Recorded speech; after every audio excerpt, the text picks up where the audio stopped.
from Brooklyn, New York, this is Stay Busy with Armon Sadler.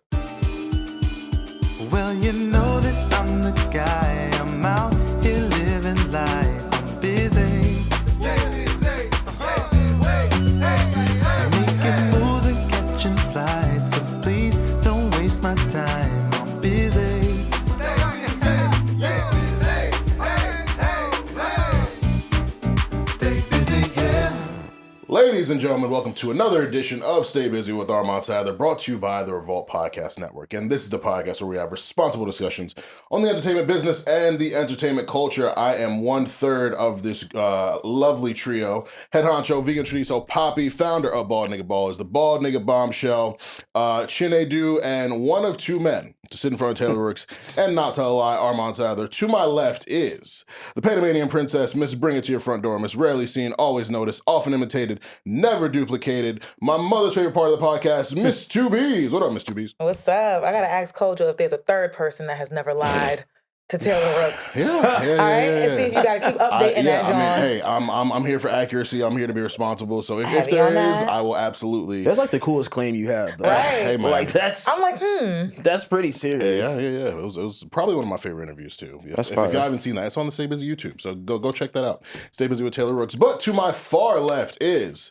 Mr. Apple Music, Mr. Where There's a Will, There's a Way, Mr. It Gets Biblical, Mr. Are You Sure, His Shiny Teeth, and him, Drip Skylark. Will Foster in the building. What up, Will? What's good, y'all? It's the weather finally got nice again. And Man. yesterday was cool, man. It was like people were like lollygagging and skipping and all types of stuff. It was just fun yesterday. I'm finally not wearing boots. Yeah, like seriously. So Yeah, I checked the weather app. I saw a 71 is coming this upcoming that's week. what I saw too. Yeah. 71. Yeah. Which day is that? I think can Friday. prepare. Ooh. Yeah, 7 p.m. that's Friday. slight. 71 degrees. That's I ain't, that's I'm gonna say, hold on now. But I'm gonna sing it like Rihanna. I ain't got no nigga. oh my God, yo. Well, what y'all doing when that 70 degrees hits? I don't know. Yo, that is slutty weather. Yeah, Like, come like, on, man. Like That's Pop Smoke. Get me lit. I'm a thot. get out of work and then it's like that nice. Like, oh yeah, people are about to be acting a fool. I can't Happy even hour. focus on work when it's that Yeah, nice it's out. like, Yeah. people are about to be wilding. Well, one thing I really appreciate about my old job is that on like really, really nice days, they'll be like, you know what, just go home early, go to happy hour. But, Love like, that. That's shout out to fire. bosses who understand, like, yo, when it's Facts. nice, we got to capitalize on that. Didn't they have like a nice rooftop on the building We too? did, yeah. So when I Yeah. first started there in 2022, it was getting what's the word? Remodeled? Yes, remodeled. So I never actually got to go up there, but it is very nice though. Very nice. But yeah, so gang is here, man. Have you ever been stung by a bee before? I actually have. How many? Well, it was a wasp, and it was a crazy See what story. You see what I did there? Will ain't pick up what I put down. You supposed to say two. Oh, my bad too. I mean, I was about to say, I got stung by two wasps at the same time, but they weren't bees. But like, He got triggered again. He's like, whoa. That memory came on. Hey man, hey dog, it was bad, man. It was bad. But the thing that sucks about getting stung by a bee is first you hear that buzzing. Like our upcoming segment, What's Buzzing? So what's buzzing, Miss2Bees? Child, it's a whole lot of buzzing things going on, but you know, we're gonna keep it real cute, real simple, and talk about the biggest topics of the week. So the BBC received backlash for not editing out a racial slur shouted by a guest with Tourette's. Now, I don't know anyone personally with Tourette's. Me neither. Neither. My introduction to Tourette's is that South Park episode. Yeah. Wow, that's a throwback. You know, Holy shit. and it came out in 2007. Yes, it did. I was, 12? Yeah, 11, we were 12. 11, 12. You know, so I wasn't mature enough to even really understand the seriousness of that condition, especially because that episode, Cartman was faking it. Yeah.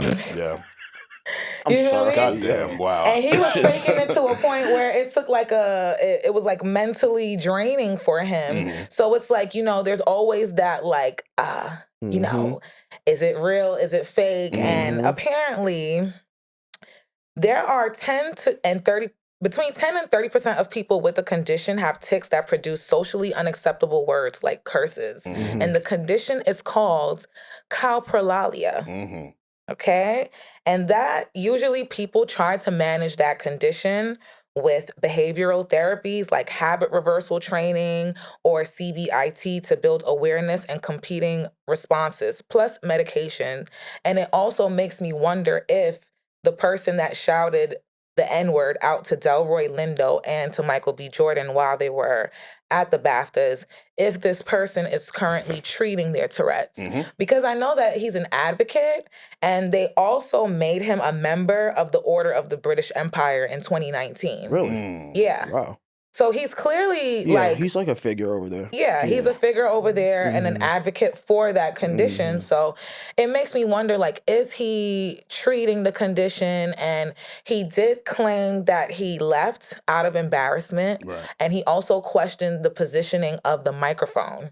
He said, like, the proximity of the mic just made him wonder why was it by him when they know that he has a tic. Yeah. So that's definitely a question that needs an answer as well. Yeah. Because the reason why people were upset, because it's like, the internet was immediately divided as soon as the video went viral. Yeah. And there was a Black young woman with Tourette's that kind of spoke out and advocated for it. And then there were other people like, wait, hold on, y'all defending somebody saying the N-word during Black History Month? Yeah. Right. And I'm surely not. Yeah. I don't know about y'all, but I'm definitely not. Yeah. It's a very tricky situation, like, because a lot of people on Twitter were being very saying a lot of nasty things about people with Tourette's, and it's like if you're not familiar with the condition, then you wouldn't fully understand. And it's tough because there's the whole racial aspect of it too. You feel me? That's you what gotta really you're walking a very fine line there. It's a slippery slope, and to make things even worse, Google had a computer-generated news alert about the incident, and like the part where it says like read more, it said the word nigga. No way. No way. My goodness. The tech No giant way. has since apologized for it, but a young woman went viral. She posted the reel showing the search result, and I'm just like, yo, they're really playing in our faces. That's what it feels like. It feels like they're playing in our faces, and then like You gotta wonder if a human wrote that or if it was AI. We know AI is racist though. you're probably gonna get to the BBC thing too. So like You feel me? that's what really kind of throws me off. But go ahead. And what really throws me off is that it's a pre-recorded show. Yes, that's So the thing. that is what is really got people upset. Not the fact that this man has Tourette's and he can't control his condition and he has coprolalia. It's the fact that they had the opportunity to fix it and didn't. Kept it in there. Oh yeah, You feel they're me? playing in our faces. That was like I see that's where I feel like it's easy to be on the side of like this was wrong. Yeah. And they like exploited him kind of like Yeah, and that's what he said. He was questioning the proximity of the mic. But London Hughes, she posted a viral TikTok and she said that the BBC and BAFTAs been playing in Black people's faces. Yeah. Like in 2020, they allowed the N-word with the hard R to be aired on a news segment. And 4 years ago, she claims that not a single Black person was even nominated for a BAFTA. So she said that this type of behavior from that institution is very consistent.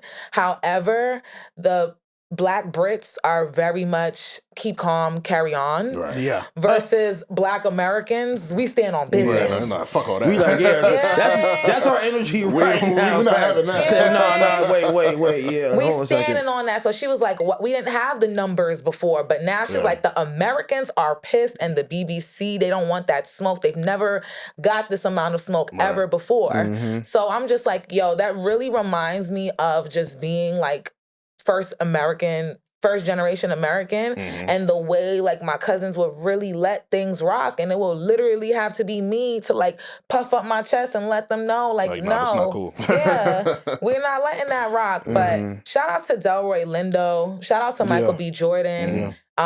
You know, Michael B. Jordan, I haven't heard him speak out, and he's an Aquarius, so he probably won't. But Delroy Lindo has been experiencing a crazy amount of disrespect during this press run. He was called an emerging talent. That's crazy. Then this, that's insane. Like he didn't play Aaliyah's daddy in Romeo Must Die. That's like, just crazy. Come on now. But anyway, in Crooklyn. That's what I was about to say. Like, come on. Like emerging. You think this, first of all, he's not no spring chicken. So you're going to look at him and think that he just emerged out the woodworks. Dog. Like, he came up with Denzel Washington. He's a legend. He's literally a legend, Yeah. and he handled it with such grace. He did say he wished that someone from the BAFTA spoke to him afterwards, but he got the love that he needed right at the NAACP Awards. So I didn't get a chance to watch it, Will. So how was it? I mean, I didn't watch it either. I just saw a lot of clips and just seen, I guess, a lot of the actors and actresses from Sinners talk about how that incident affected their castmates and just, giving it up to Michael and Delroy. So it was just, yeah, man, it was unfortunate, and it was just at the wrong time because Sinners was such a moment, and they're gonna clean up all these awards. Like, wait till the Oscars come. Like, it's about to get real. So it's just unfortunate that this happened, and it happened during Black History Month, and it happened when they're up there accepting an award or presenting an award. And it's just like, yeah, bro. Shit nasty, man. Well, the Academy is up to you to do right, man. It's up to you. And that brings me to my next topic. Oh, my God. 50 Cent versus T.I. The unction. The unction. Yo, this is really the unction. No, it's crazy. Like, in 2026, we are talking about T.I. releasing diss tracks aimed to 50 Cent, who has not released like a music effort in I don't know how long outside of the theme songs of his shows. Yeah, it's been features. No, facts. He hasn't done any original music. Yeah. He hasn't dropped an album, nothing in a long ass time. You know, so that's very true. It's just so crazy to even have this conversation. But apparently, when I was doing my little Googles, they've had a little tension. Really? Yeah, I didn't know that they had tension because it dates all the way back to 2007. I was too young they've been in it. care at that time. they've been in it. You Holy feel shit! me? Wait, Which makes sense because Fifth was still on top of the world at that time. T.I. was also the king of the South, New York versus the South type shit. Like, and remember how 50 came out the gate? Yeah, coming at everybody. Yeah, like he's very much still the same person that he was when he debuted. Yeah, so for sure. 50 alleged that T.I. was snitching after T.I. only served 1 year for a federal gun charge. He dropped a few bars about the situation on a song called You So Tough, right? Then in 2011, T.I. and Tiny got locked up, and T.I. went back to jail after he just came home for the gun charge. And 50 publicly questioned why Tiny didn't take the fall. Now, 50 does have a bad habit of bringing people's partners and their women into the situation. Yeah, that's what really turned this up. Because I was like, oh, you did this before. This one really turned it up. This isn't even new. Don't bring my girl into our problems, man. You feel me? Don't ever do that shit. That shit triggers niggas to a different level. Yeah. Like, bro, you be ready to kill a nigga. And that's not just his girl, that's his wife. Right, exactly. And that's something. You feel me? They've built a family together and things like that. So Tip responded. That's somebody's mama. Hello? See? Somebody's grandmama. Don't talk about Remember, Sheikah got ate up. Don't talk about my mama, man. Sheikah got ate up for coming at T.I. and Tiny grandkids, all right? Yeah. Sort of packed her up. But yeah, don't play with it. And then T.I. responded in his vibe cover, basically saying like, I'm a man. I'm going to stand tall for my family and my lady. They don't ever got to take charges for me because I'm going to take them. Period. As a man should. Then someone pair-mediated the situation between them and things were settled and quiet up until 2020.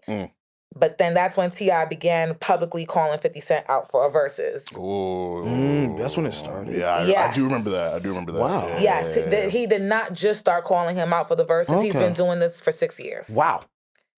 So I do think it's very interesting the way that 50 responds to people calling him out for verses. And by interesting, I mean whack.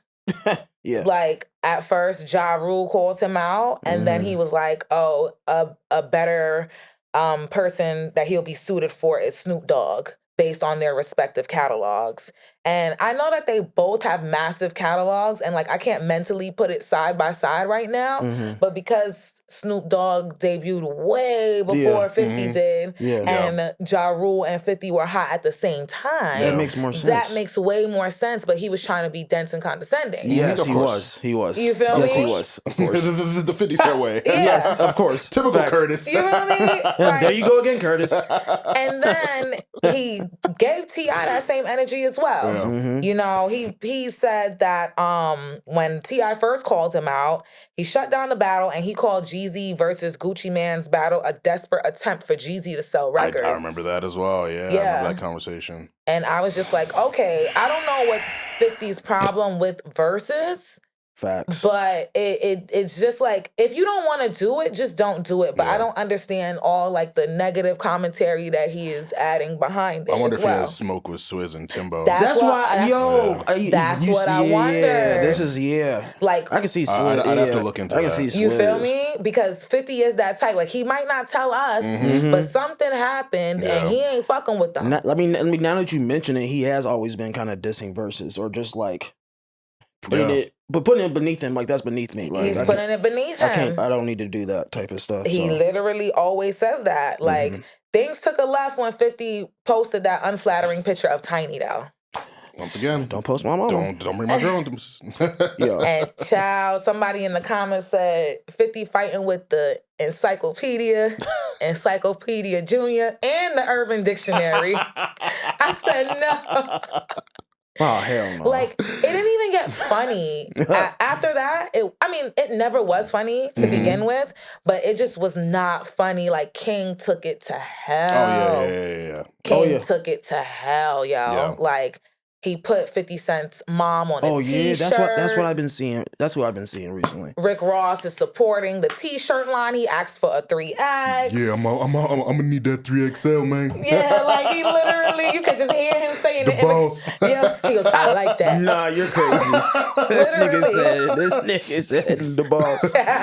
I'm gonna be wearing it to Wingstop. Yo, that's too spot on. People gotta stop. Like, and then he supported T.I.'s diss track, Yep. which I see people in the comments like, yeah, this is Tip. This Bro, ain't T.I. Mad celebrities are like hyping it up too, like in T.I.'s favor. Like, Okay. Did y'all listen to it? They are okay. No, I didn't listen to it. I haven't heard it. But they are. I listened to it for the sake of the conversation. They are hyping him. But doesn't he have a song that's like doing pretty decent on the like charts? Like it's like it's like he like something he let him know. Charted. Yeah, like that's starting. That like he has a little It's emotion actually, right now. it's He has a little bit of emotion catching right on. So now. actually, him dropping the diss tracks makes sense Yes, for him. it does. Like, That's what I'm saying. That's what I'm saying. He's been trying to roll out his final album for like a few years now, but no one cared until now. And this is a good moment to capitalize. It's a double-edged sword. I'm just like, damn, is beef really the only thing that gets us excited nowadays? Like, I'm not that's my only excited about thing. this though. Me neither. This but is like, so uninteresting. the music community is hyping this shit. I'm like, bro, it's 2026. Yeah. T.I., all due respect to you, bro, King of the South in the 2000s. You've done so many great things, but I do not care. Hear me and hear me good. I do not care. You beefing with 50 is not getting me excited to hear an album from you. I'm not running to press play. And again, just the community hyping this shit up and making it such a talking point. I'm just like, damn, bro. Like, is this really where we're at now? This is really where we're at now. And to be honest, hip hop has been here for a long time, but we at least had more of a balance. Yep. We at least had the other things to balance it out. But now it's just straight gossip. Yeah. Every other week. Every other week. It's like, dog. And no, like, seriously, yo. You know, I was a G-Unit girly when 50 Cent came out, but he is such an interesting character to me. And I just, like, I don't understand why he acts like verses is beneath him, but it will be very nice to see 50 really do something like for the culture. It would be cool. Fans would love it. People would like love it, bro. With Ja specifically, but we know that's never gonna happen. That's just real hate there. I mean, but if Jeezy and Gucci Mane could do it. Facts, you can do it. Facts. You feel me? Because that's real hate too. For sure. Yeah, but people died over that shit. Okay. That's real hate. And then Gucci performed the diss track in front of him. Like, that was a very Aquarius moment. Yo, put that nigga in the dirt. Oh my God. But yeah, it's been a pretty light week. We've been all consumed with, riding for Delroy and Michael B. Jordan, as well as being fake entertained by this. All I gotta say is, Drake, where you at? Where you at? Because Donde es Iceman. I don't like talking about this right now. it's Yeah, crazy. bro. You talking about some like I hate like we're talking about some old niggas like the unction. Like, It's Bro, the come on, unction. man. we talking about some Come old. We on, talking bro. about some old niggas. And don't that get me are, wrong, Drake is approaching. No, of course, Yeah. if not already. He's like 39, I think. Yeah, he's 40. Yeah, That nigga 40. Yeah, They were facts. round up. No facts. When you're 39, You 40. nigga, you 40. And he's a dad. Nigga, you 40. Yeah. But I want some new excitement, like you said in the previous episode. I want some new artists to be excited about. I want us to get the drops that we're expecting. Fun music. Fun music. Yeah. God damn. Yeah, it's actually crazy, like you said, Armon, how much this beef has like captivated people. Bro. It's like weird. People with nothing to do because Yeah, I'm it's just so weird. uninterested. Well, what are we doing? it's Like, so last year weird. it was the Joey versus the West shit. It's like, come on, bro. I didn't even think a beef could get even more boring. Like, come on, bro. Yeah. What the fuck are we It's like doing? all these forced beefs on top of that. Like if it was like Drake and Kendrick, who we know have a history and really dislike each other, Yeah. all right, cool, we get it. That's like a big deal. That's That's heavyweights. the Super Bowl Yeah, of it's beefs. heavyweights. That's like Mike Tyson versus Ali or Like, something. like- like right now we watching old niggas playing at the pickup court, playing pickup at the court. But 50 saying like, oh, you need me to rap. I don't need to rap. How y'all feel about that line? Smoked him. He smoked him. I mean, bro, expecting 50 to engage in a rap beef at this point just doesn't make sense to me. And so, like, yeah, to the hip hop community, T.I. is winning because he's literally releasing more. But like, the fact that this is the most attention T.I. has gotten in what, a decade? Like, Well, no, he was in court like a year or two okay, ago. right. This is the most positive Right. press that he's For gotten music. in a long time. And it's like, again, will people actually listen to the album? Will people care about the album? Because, like we said with the Joey shit, Joey Badass went crazy against the West Coast. When it came to his album, crickets. Like, come on, man. Like, He got baited into doing Yeah. that, man. He think- wasn't even dissing the West Coast, and niggas took it personal. oh, absolutely. Yeah. Also, like, I don't know if y'all been seeing with like T.I.'s sons are dropping like disses too. So it's just like it's I it's saw just King so asking much. for beats, and I'm just like, Yeah. all right, wrap this up. Yeah, you know what I'm saying? Like it's so much it's like so much happening, and like just please keep it over there. And like, we don't need. King and Domani have been releasing music Yeah. for a long ass time too, but no one really paid Nobody attention. cares. It's like, Nobody cares. beef is literally the only thing that is getting people Nobody PR. cares. I'm just Facts. like, Hold bro. on now. Eris, she got my attention. That's T.I.'s daughter? Yeah, Okay. the little one who be singing Escape. Oh, shit. Okay, that's I have to tap wow. in. Yeah, she got my attention. I was like, okay, Okay. when you get older, you gonna save R&B, little mama. How many kids do they have? Child, I gotta rewatch the Yeah, I reality don't show know. because I know that I think Domani, they both Eris. had one each, and then had like 3 or 4 together. This a big blended happy family. No, facts it Southern. is. No, facts it is. I forgot they had the show. That's Yeah, why. yeah, but yeah, I can't wait for us to have new things to talk about. Fun music, bro. Like, just give us the shit that the girls gonna shake their booties to. Come the on. shit that we could drive and excite. Like, I'm not. We're in I'm such a so weird place, bro. underwhelmed Yeah. that it's making me want to bite someone. Oh wow! All right. Well, that was what was buzzing this week. Appreciate those topics and a lot of insight. You guys definitely learned some things, listeners, between the talk about Tourette's and the background of 50 and T.I., which some people may not have known. So, great segment there. Make sure that you drop some comments. Like, let us know what you learned. Let us know your thoughts on T.I. and 50 and what happened at the BAFTAs. But let's move into this lunch break.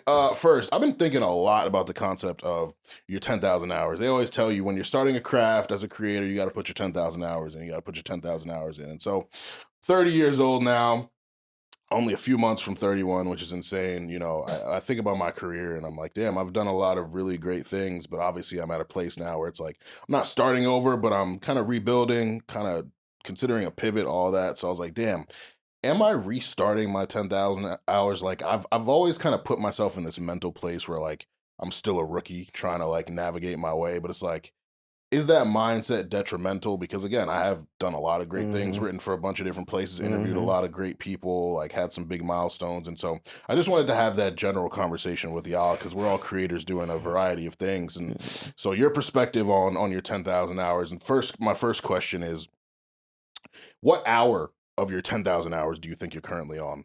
Oh, I'm on overtime.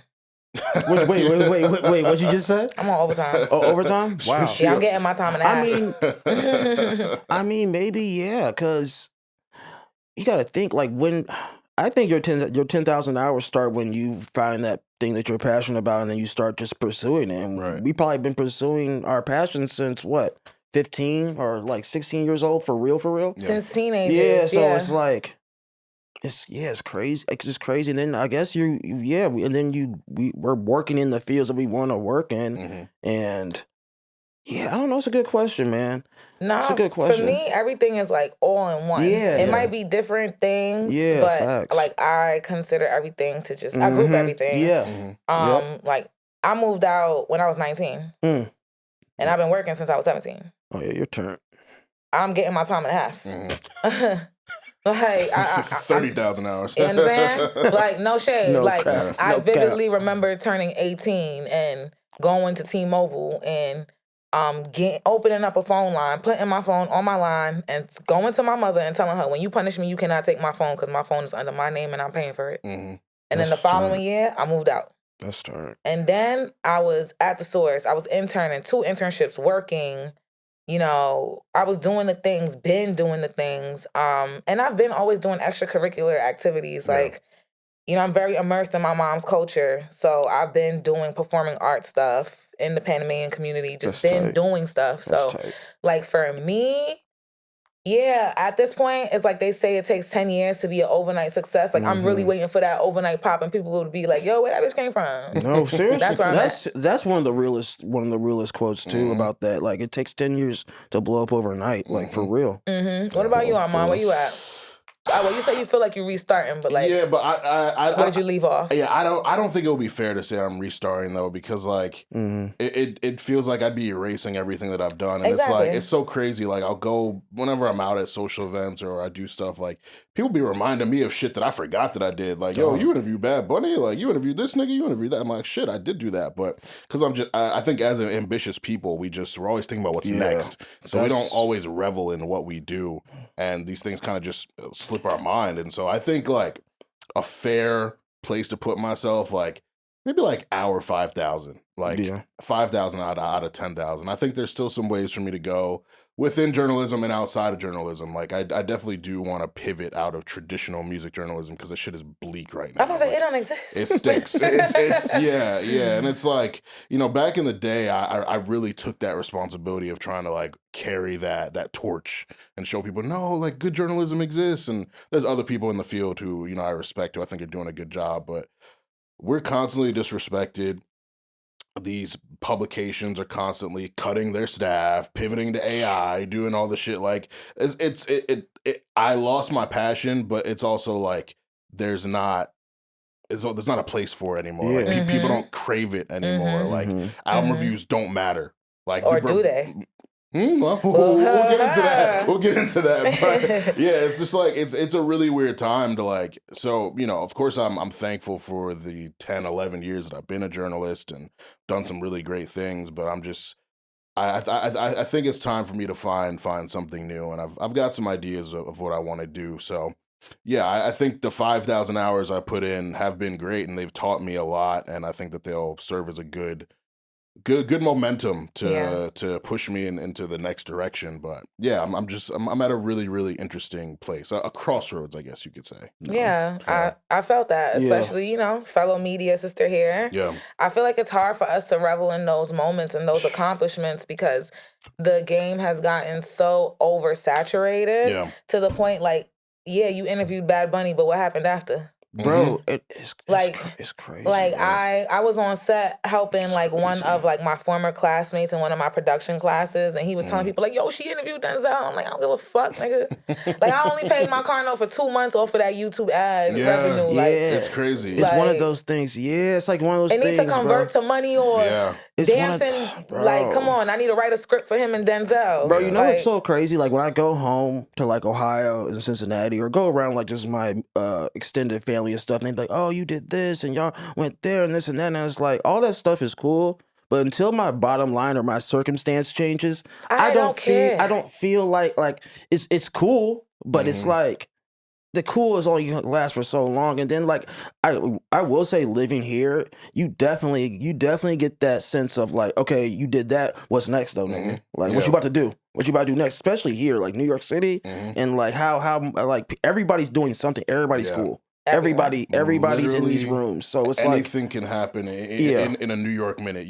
Seriously. You hot at 5:30, something that's gonna happen at 5:31. Bro, Niggas gonna forget it's about crazy, you. bro. It's crazy, It's bro. true. It's crazy, man. And then like, I try to not revel in the old shit, but like at the end of the day, you do have to like pat your back and be like, yeah, I did do some cool shit. Like I did some shit that no one else in my family did, or nothing from friends back home did, and it's cool. But yeah, until that bottom line or the circumstances change for real, it's like hard to just appreciate it in like your own way. I feel like them likes and them retweets really don't be. It's like they don't do nothing. Man, them fire it's like, emojis, keep nothing. that. They it's ain't like doing nothing, it's like bro. yeah. How do you guys handle? Well, rather, do you compare yourselves to people? And if you did at a certain point, like, what did it take for you to kind of get out of that mindset? Because so many people like.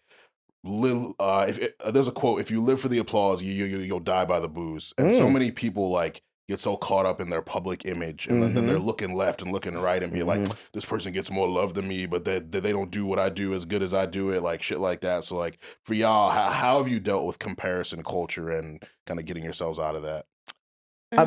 You want to go ahead or? No, you go. No, I think it's like for me, just personally, I think it's not a constant struggle, but it's a constant thing you have to watch because, like, yeah, like you just said, the New York Minute, anything can happen, and then we're in this this bubble of New York, and we're in these communities with our peers and stuff that like, oh, somebody might work here, somebody might be doing this, and you just look at your own thing. It's also like being a transplant too. Like I can't lie to you. It's so like, funny hearing you say no, that. it's like being a transplant too. I think that's it's the like, first time you ever like Called really yourself owned one. it. Yeah, like no, 'Cause usually seriously. she That's says- what made me look up. No, serious. No, seriously. Like being a transplant here too. It's like you yeah, it's like we look at y'all like, especially the way you grew up. Like how you said, you went to the T-Mobile and got your phone, moved out, this and that. You guys are a lot more Advanced. yeah, just yes, real world advanced than us. No, like, I'm not even saying on some funny shit. No, but you are. You see some though. little 3 foot, You 4 are, foot though. person with a coffee and a Yeah. bagel in a Y'all roll. riding the train by yourself and doing stuff. Y'all seeing real world at such an early age that Real it's talk.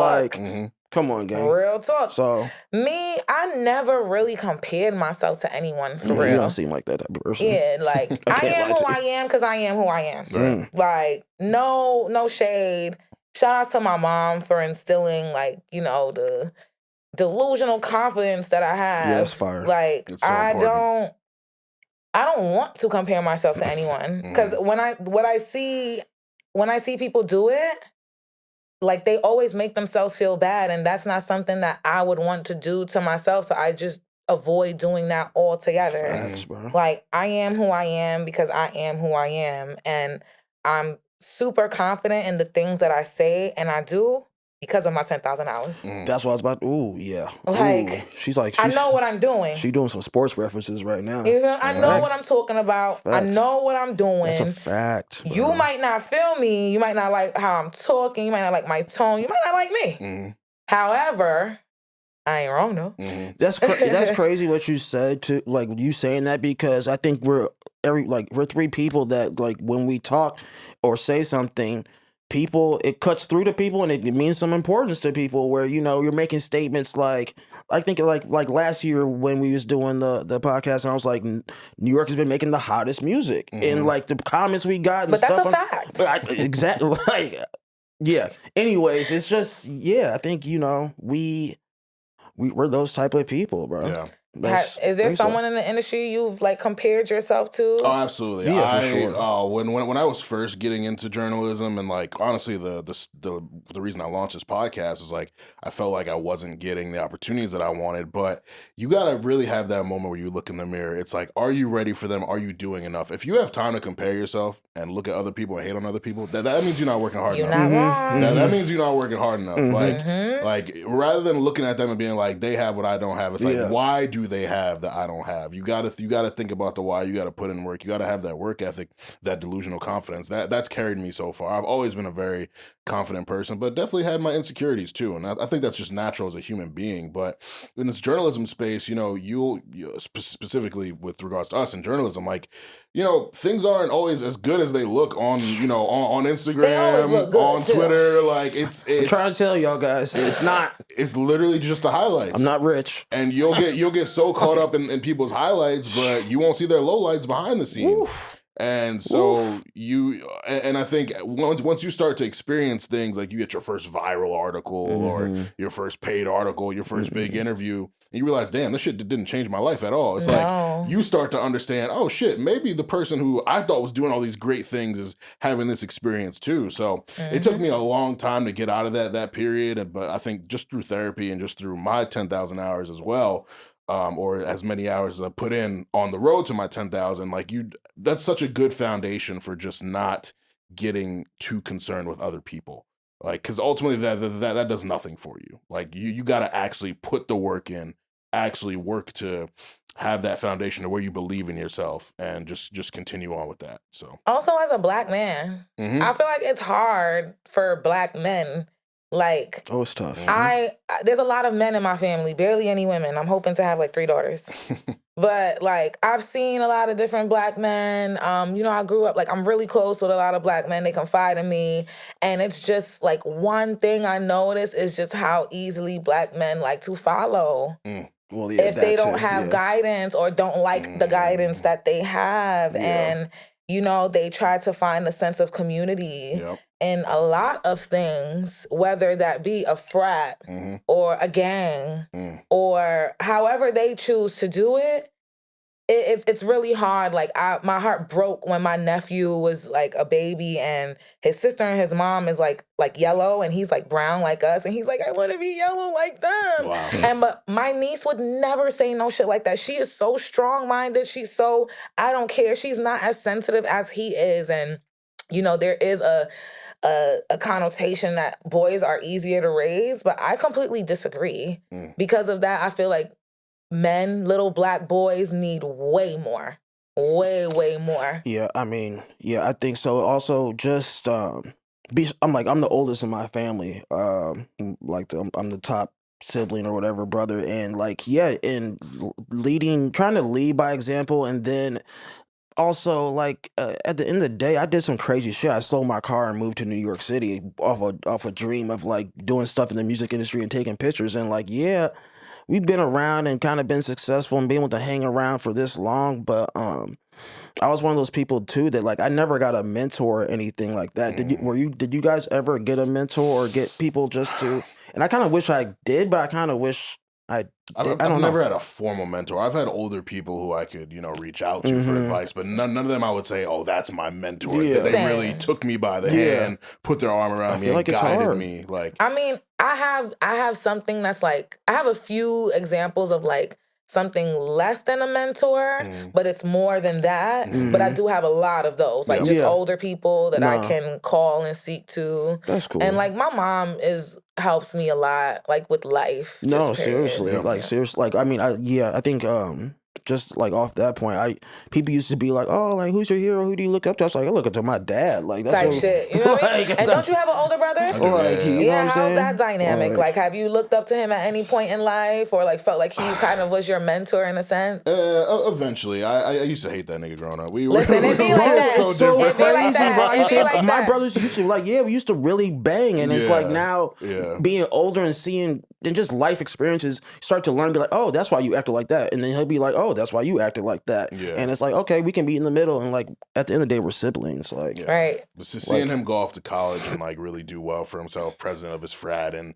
different honor societies, and was legitimately one of the coolest guys on Syracuse's campus. I was like, okay, now you're someone I could look up to. He was now he comes this nigga got motion now. You've been cool this whole time. And just getting older, maturing, our relationship got better too. But so I'd say he's probably the closest thing I have to a mentor. But we're just so different. We had different interests. We went along different paths. So it was more like a character mentor, not a career mentor or anything like that. You feel me? Nah, Yeah, I have bro. more character mentors than career mentors, but it's so hard in our industry. It's crabs in a barrel. Yeah, and these old niggas don't even want to put nobody on. They don't want to share information. Who? Elliot Wilson.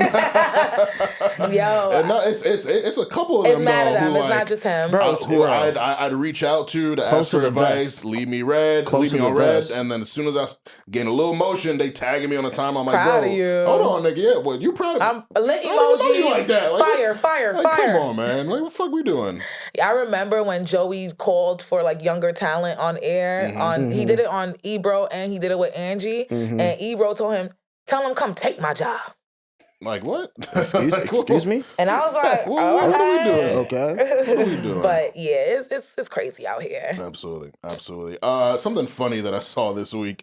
The Tampa airport banned pajamas and mentioned in their announcement that they're banning pajamas in their airport that they also banned Crocs back in the day. And it reminded me of these ongoing conversations that happen on the timeline, specifically within the black community. I don't know why niggas are like this, but they're like, yo, you gotta have the fire airport fit. You gotta have the fire airport fit, sweatpants, all that shit. You niggas going in there not drippy. I'm just like, why the fuck do you care what other people wear at the airport? So I wanted to bring it to y'all because you two are very stylish individuals.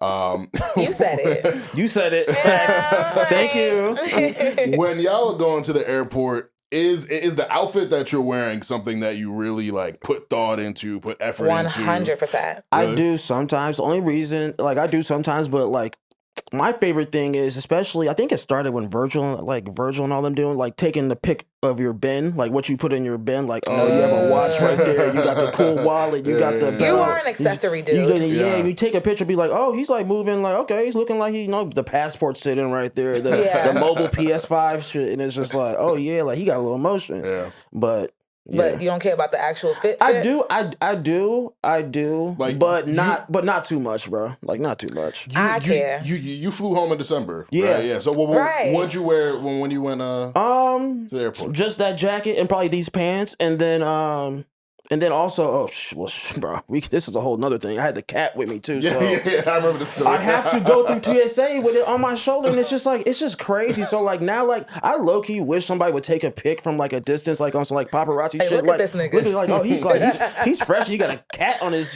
shoulder. And it's just like, but yeah, I really don't care, bro. Especially when I'm flying home, like. If I'm going to somewhere like if I was flying to LA or flying to Miami or like whatever, like I would kind of want to look fresh, but if I'm flying home, I just want to be comfortable. I don't wear sweatpants there or nothing like that. Oh, wow.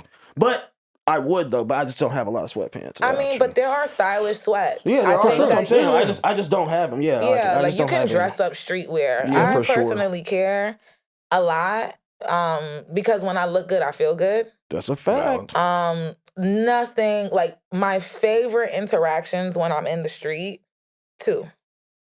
When little girls be like, "Oh my God, you're so pretty." Oh yeah, I love that. It's so tight, especially because kids are straight shooters. So if you're not looking good, they'll tell you. That means like this shit hitting. If you smell, they'll tell you. It's so tight being with a woman, and then like you're walking down the street and you hear like little kids say that to the girl you're with, and you can see how happy it makes your girl. You're like, damn, like that shit is tight. On me and my man's first date, this shit is tight, and I really went hard with the fit too, because my braids was a little chopped, so I had to slick the baby hairs down, do mad little extra shit. So when we were in the garage waiting for the car, this older woman, she stepped over him. She was like, "I'm so sorry. I just have to compliment you. You look so beautiful." That's my second favorite interaction. Or when they giving me the stank ass look when I got a sleazy outfit on, and they just be like, "On my birthday, this white lady was staring at me. I had on some shorts and some boots. I was looking like Patrick Starr when he had the neck stockings and the black boots.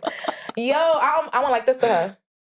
Because she kept staring. So I was like, let me pose for your picture, honey. It's crazy. Like, women going out and like how y'all look is such a different dynamic than like men. Because like y'all will get that stank face. So y'all get the like, oh, why are you wearing that? Or like, this is like, it's just like y'all get so much different interactions. And also, Girls be hating. Bro. bitches be hating. And men really don't care. Like men like be like whatever. Bro. No, niggas be hating too. They do. I ain't gonna say They who. do, I ain't gonna but- say who, but I remember for my Sweet 16, when Joey used to come through, people was talking about his clothes. Mind you, my boy was Flea. But it's just that competition, how we all be for on sure. some New York shit. My boy was Flea. He used to sell nudie jeans, and everybody was questioning his Louis Vuitton belt. Please keep in mind, we in high school. So we, You got a Louis belt in high school? yeah, you have You go- to. I you had going- my Burberry You going Trilogy. crazy. See, that's what I'm saying. Wait, Like, that's not regular? bro, what? In Cincinnati? Ohio? No. That's what I'm saying. no, Y'all niggas here? Yes, No, I no. bet it is. Listen, but, we borrowing our mother's never full bag just to put our books in that shit. Like, shit was y'all niggas serious. was fresh as fuck. You feel me? So when I see people trying to fight for the right to look like a bum, hey, that's your prerogative. That's a very great way to put it. Bro, You fight for the right to look like a bum. Damn. You want that right? That has to be hashtag. Like, that's about to, yo, that's a saying right there. If you want that, then by all means, you get that. But I vividly remember how all the teachers used to treat the students that used to come looking all clean and proper with their face all Vaseline and their clothes ironed. No eye boogers creased, and no this and that. boogers, no nothing. You clean. Versus how they treat the snotty nosed kid who look like they did not pass a comb or brush through their hair. Like, people really treat you a certain way Facts. based on how you show up. Oh, God, the though. one time I had to go to the airport with a bonnet, I was like, sorry, Monique. Oh my God, I let you down. I mean, bro, that's so true. That's so true. But my braids were too fresh and the flight was too long and I was about to sleep, so I needed to. That's so preserve true. That like people definitely treat you better or whatever how you present yourself, and just like even like smelling nice, like Everything. like It all even matters. Everything. like just be presentable, man. Like, I just started watching Real Housewives or reality TV, period. All of my favorite housewives are the fly ones. yo, for sure. Even if they have poor character. Marlo, sure. she's fly as For fuck. Mad sure. people don't like her, but I follow her and I watch her get dressed and I'm just like, oh, I love her. So real shit, I like man. to look good. And also, I don't believe in wearing things that I wear to sleep outside. Oh hell no. Because once I wear a shirt hell for no. bed, baby, I don't respect that shirt. Yeah, it's not seeing outside no Facts. more. So why would I go outside with that same attire? There's Nah, inside clothes bro, and there's that is- outside that's clothes. so It's crazy. just- You make great points here. That's so You know, crazy. You make it's definitely changed my perspective a bit. My thing is always just comfort. If I know I'm sitting on a plane for a while, like I want to be comfortable. I'm not. you can be jeans- comfortable. Yeah, you can be comfortable and fly, like, and Yeah. that's a great distinction you made. Like a Nike tech suit, you could pull up to Feel airport a me? Nike tech suit, simple stuff like that. But like, Or even a tier suit. yeah, the tier joints. Because that was super an fire. airport. Like, you see, one time I went to the airport, I saw like 5 people with them shits on. I was like, damn, go ahead, Nigeria. They global for sure, but like I guess to me the conversation always seemed like niggas like wanted niggas to wear suits or like Three-piece suits? yeah, like get like super dressed up. I'm like, bro, I'm not doing that. Like What's an occasion you feel like people should dress up for? Because I feel like generally as a culture, we don't dress We don't. up. What about so like a New Year's Eve party, like, and it's like formal attire? Are you dressing up for that? absolutely, yeah. Okay. No, but like, what's an occasion like that you recently went to that you feel like, all right, I'm gonna dress up for that?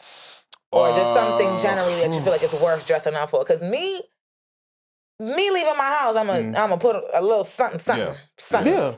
No, I mean, Well, and it's tough because women also have that expectation to always look their best. Even if you run into the store to get a juice, you better look fire. When I you got run some fancy joggers just real quick. I gotta throw it on real quick, and you never know if you might meet the love of your life at the airport. That's a big fact. That's a big like fact. you gotta be ready. You know what? A good example that I actually did get, like, I put on some nice stuff for this event, for the Grammy event that Cash did. I actually, got a nice, like, buttoned up, nice t-shirt, collar. Exactly. Just I remember look that nice. picture. You looked nice. Just to look nice. You know what I'm saying? Because I think one of the biggest things is knowing where you're going and knowing how to dress. And That like part. one thing that like dating will teach you is just like, when you tell like your girl like, oh, we're going this and that, and she's like asking you, okay, so like what's the vibe there? Yep. Like can I wear this? Can I wear that? And it's like men like us, we just be like, oh yeah, you're fine, just go. But for women, it's a whole different type of Because it's a process, thing. like yes, they have makeup, to, hair. They have to, all yeah, that. like Even when I come here. yeah, it's like how am I coming? Like Yeah, gangsta. I watched the Traders reunion. I saw Maura Higgins with a little hairstyle like this. I said, okay, I'm gonna finesse Yeah, that you for the gotta gotta, yeah, man. That shit is important, man. Yeah, I have no problem dressing up generally. Like, 'cause, in college as an alpha, we wore suits a lot. Oh, we yeah. were So that's suited probably up. why you over it. Yeah, all the time. Oh, Church, yeah. you know, I would dress up every Sunday for church, or if I was going to my grandfather's church. Like, I don't mind dressing up. I love dressing up, honestly. Like, it's fun as hell putting a suit on, like a well-fitted suit, nice tie, I want a little tailored thing. one, man. I want to get a tailored all one that. for sure. Yeah, like The men in the suits always eat, especially when they're not Yeah. usually in the suit and you just see them clean up. Like, okay. Yeah. I just feel like there's a time and place for everything. absolutely. And so And the like, airport is one of those time and places. The whole conversation around the airport always just threw me off. So I was like, damn, I really didn't know people cared that much about it. Like, Nah, it's- man. Yeah, it's nuts. no. I can't lie to you. I'd be shitting. Like, I'd be shitting at the airport when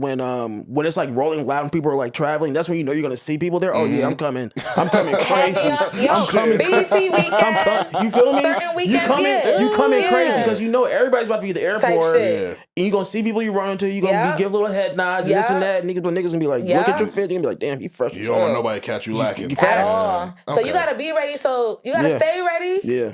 Wait, I forgot the damn line. Stay You know ready, what so I'm you trying don't to gotta say. get ready. Yeah. No, it's facts. Okay, man. okay. This was enlightening. My perspective has changed a little bit. And that's just a cultural thing too. Mhm. Black people, I feel like, just like to dress up. Yeah. I mean, not as much as now as before, Mhm. but it's just like a cultural thing. Like, We like you nice know, we things. going to school fly as fuck for no reason. We like nice things. Armon, I would like to ask you, like, how do you dress up to like wrestling events, or like have you flown Ooh. anywhere for wrestling? Yeah, And like yeah. and like do you take that kind of like Cause don't let it be me.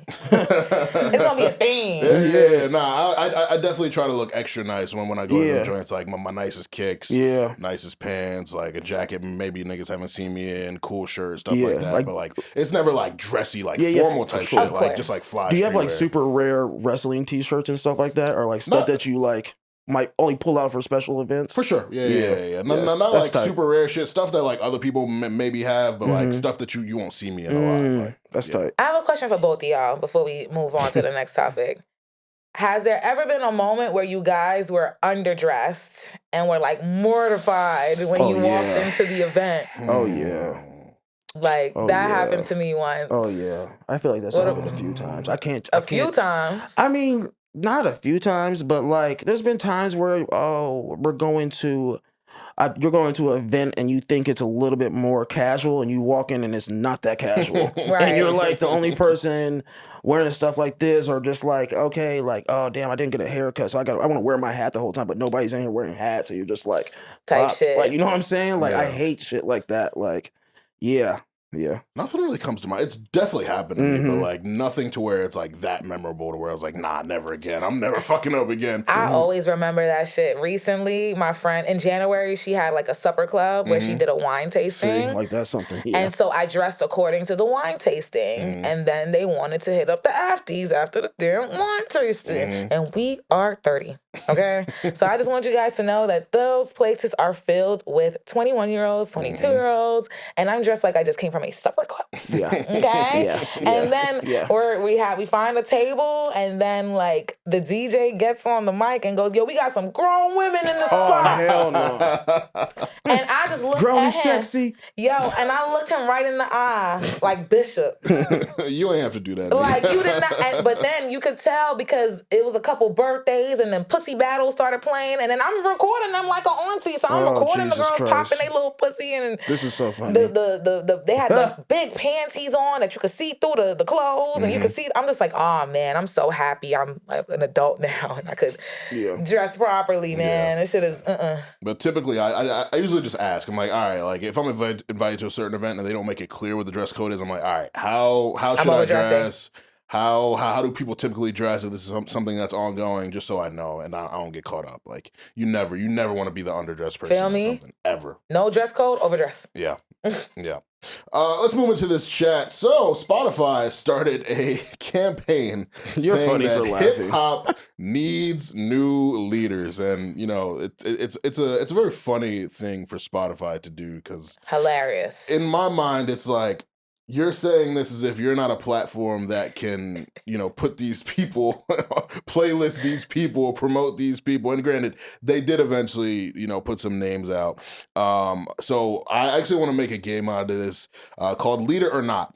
So I'm gonna say a name. We're gonna say if this person is a potential future leader in music, and we're gonna say why or why not. You guys ready? Mm-hmm. Ready? All right. So one of the names that Spotify picked, Baby Keem, who's been a hot topic lately with his album Casino and reviews of it, and obviously the Kendrick connection. So, do you guys think he's a potential leader in music or not? Nah. Potential leader in music. No, but I like it's no, but I could see it happening. I guess but no, not right now. No. Like I don't see it either. Yeah. And No. if it does happen, it's not gonna be organic. Yeah, exactly. Like he's not standing on his own 2 feet. Mhm. So Yeah. I can't see him being a leader. However, anything can happen. Yeah. Real quick, and we'll get into this when we talk about another topic. But if you guys listen to Casino, how'd you feel about it? Don't play me no nigga that sound like another nigga. And the other nigga sound better than that nigga. I really and he did it better. I really didn't check it out until he dropped that video. Mhm. Oh, Birds in the Bee. I like that song. Birds in the Bee is hard. That's what made me. I was like, okay. Yara Shahidi was listed as a producer on that song. Really? Yeah. Yeah. So I like that song a lot. I haven't really checked out too much more of the other stuff, but yeah. Yeah. I didn't like it. Was it short? Like It was like 11 Everyone's songs. albums are short now. The duration is always less than an hour these days. It was like 11 songs, 36 minutes, something like that. Okay. But yeah, I didn't like it. The first 3 songs, it started hot, and then it just quickly. I just hate the cover. I don't like the cover art, low key. Yo, you sound like me. That be throwing me off, bro. Like that type of stuff is important. Like that type You don't of like the baby pic? Bro, I don't like how You don't like his face? The baby pic's fine, but then he made the parental advisory way too big, and it's just like, please, bro. Like it's just whatever. But anyways, Yeah. Next up, Glorilla. No. yeah, no, I don't see it either. She's great. She's had a great last couple years. I think that she has outperformed expectations of for her. sure, For sure. for sure. But leader. Mm-mm. Leaders, it's a different silk. It's a different it's a different material. It's a different DNA, and I just don't think it's there for her. Doechii, leader or no? Yes. I would actually say yes too. I can't lie to you. She's I actually, actually I would, bro, because I think her work ethic and what she does and That's why. how much she puts out and how I guess she's really actually polarizing as fuck too. And she very. knows what she wants and knows what she's doing. and she's I did a doing shoot it with too her well, in yeah. her house, and we spent like a few hours together in her house, and she just moved in that house, She's and like locked in. she's like of that like MySpace coding cloth, like creative, like she knows what she wants, and I can at least appreciate that. It's like she can be a visionary. Yeah. So I would say yeah. I'm gonna go no, but I'd be willing to change my mind. I Why think no? I think the commercial appeal isn't there yet. Critically acclaimed, obviously Grammys, all that. She's definitely like one of the industry faves right now. She's a darling. Yeah. But she can grow to be more commercially viable. Like everyone don't start out getting crazy numbers, and it's just a different time. Wait, but Airplane, how all is that she shit. not like commercially appealing?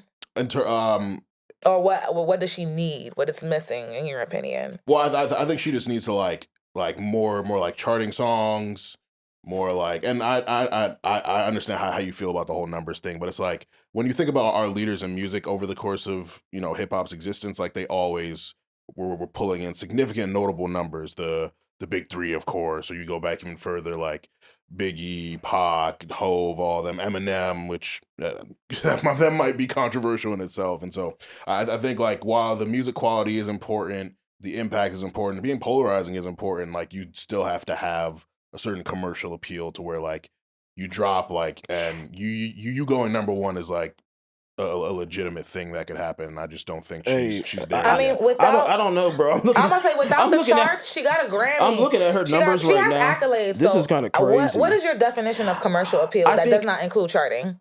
I think also wait. Also, I mean, that's really it, to be honest. her Charting? Yeah. Her follow up is the most important thing I think right now. Like after the year she had Very it, true. and like what That will make her break her. like yes this is like that's the next thing she drops is the determining factor if she's gonna be a leader, icon, whatever, this and that. And you're probably right. She will need maybe a #1 hit off of that, or maybe a top 10 album. I don't know. Yeah. Like it has to be something. Before we continue playing the game, I need to like clarify what is commercial appeal, because charting does not qualify as commercial appeal. At least that won't be the only thing that will be needed. So what is it for you? Because I feel like Doechii got it. Bro, she got the look. Her numbers that are BBL crazy. is very tasteful. Very tasteful. So you know what? Let me reword it. Not commercial appeal. Stats. Okay, she needs more stats. Stats. Yeah. Okay. Yeah. Bro, I had no idea she had. I'm sorry. I had no idea she had 28 million monthly listeners. Yeah, I'm like, the stats are there. What? When did she get this? The stats are there.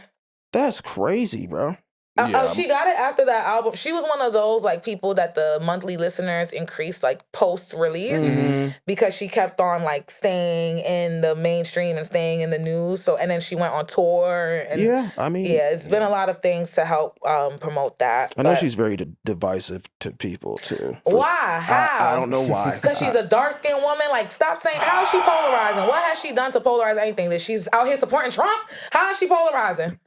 She's polarizing because people, that's what I'm saying. Because people don't like dark-skinned women. People don't like her. And people don't like, I guess, dark-skinned women or whatever. Doechii has not done anything. She ain't Doechii. She ain't in them chat rooms showing feet. I don't know why. How is she polarizing? I don't know why people don't like her like that. Because niggas don't like dark-skinned women. Well, it's also because of who she's tied to and the time that she rose up. Like, you know, you talking about with TDE? Yeah, TDE, PG Lang, like her being tied to them, and people feel like she's kind of been forced on us. Her being tied to them, or Drake's fan base not liking dark-skinned black women. I mean, and you are Drake's fan base. I think it's people beyond Drake's fan base who like haven't taken to her. To be honest, I don't know. I just see the Aiden Rosses of the world. That's why I was about to bring up. I just don't see no one else doing it but them. I don't understand why they don't like her that much. But they think she's a plant. Everybody thinks everybody's a plant now, but she's not. That's the thing. Like, I mean, well, here's the thing. I think that because people bring up the industry plant thing, they're like, "Yo, go look. She's been putting the work in for years." It's like. Two things can be true. Like, you can be putting the work in to get to a certain point as an artist, but you can also have that button pushed and for sure be forced on people as people believe that she has been. So I think both of those things can exist. So I think it's a subconscious thing of people not liking black women. They think that Doechii was forced upon them, like because the things are there. She did that BET performance with Isaiah Rashad. Like it's literally we saw it. We saw it happen. So for people to make these claims or to even call her polarizing when she has not said anything controversial, has not done anything controversial, we gotta. It's an elephant in the room. I think she's. And as the black woman in here, I'm gonna be the one to say it out loud. I think she's polarizing too because also she's talented as fuck and she's good. That doesn't make any sense, bro. Bro. Because the talent is polarizing. Like, think of your old fave Nicki Minaj. Like the talent. Like people don't like her because she's a bitch. Well, no, like the talent is what got her there. No, My girl needs to. She's miserable. Talent is. Think of LeBron James. Think of Patrick Mahomes. Think like greatness breeds.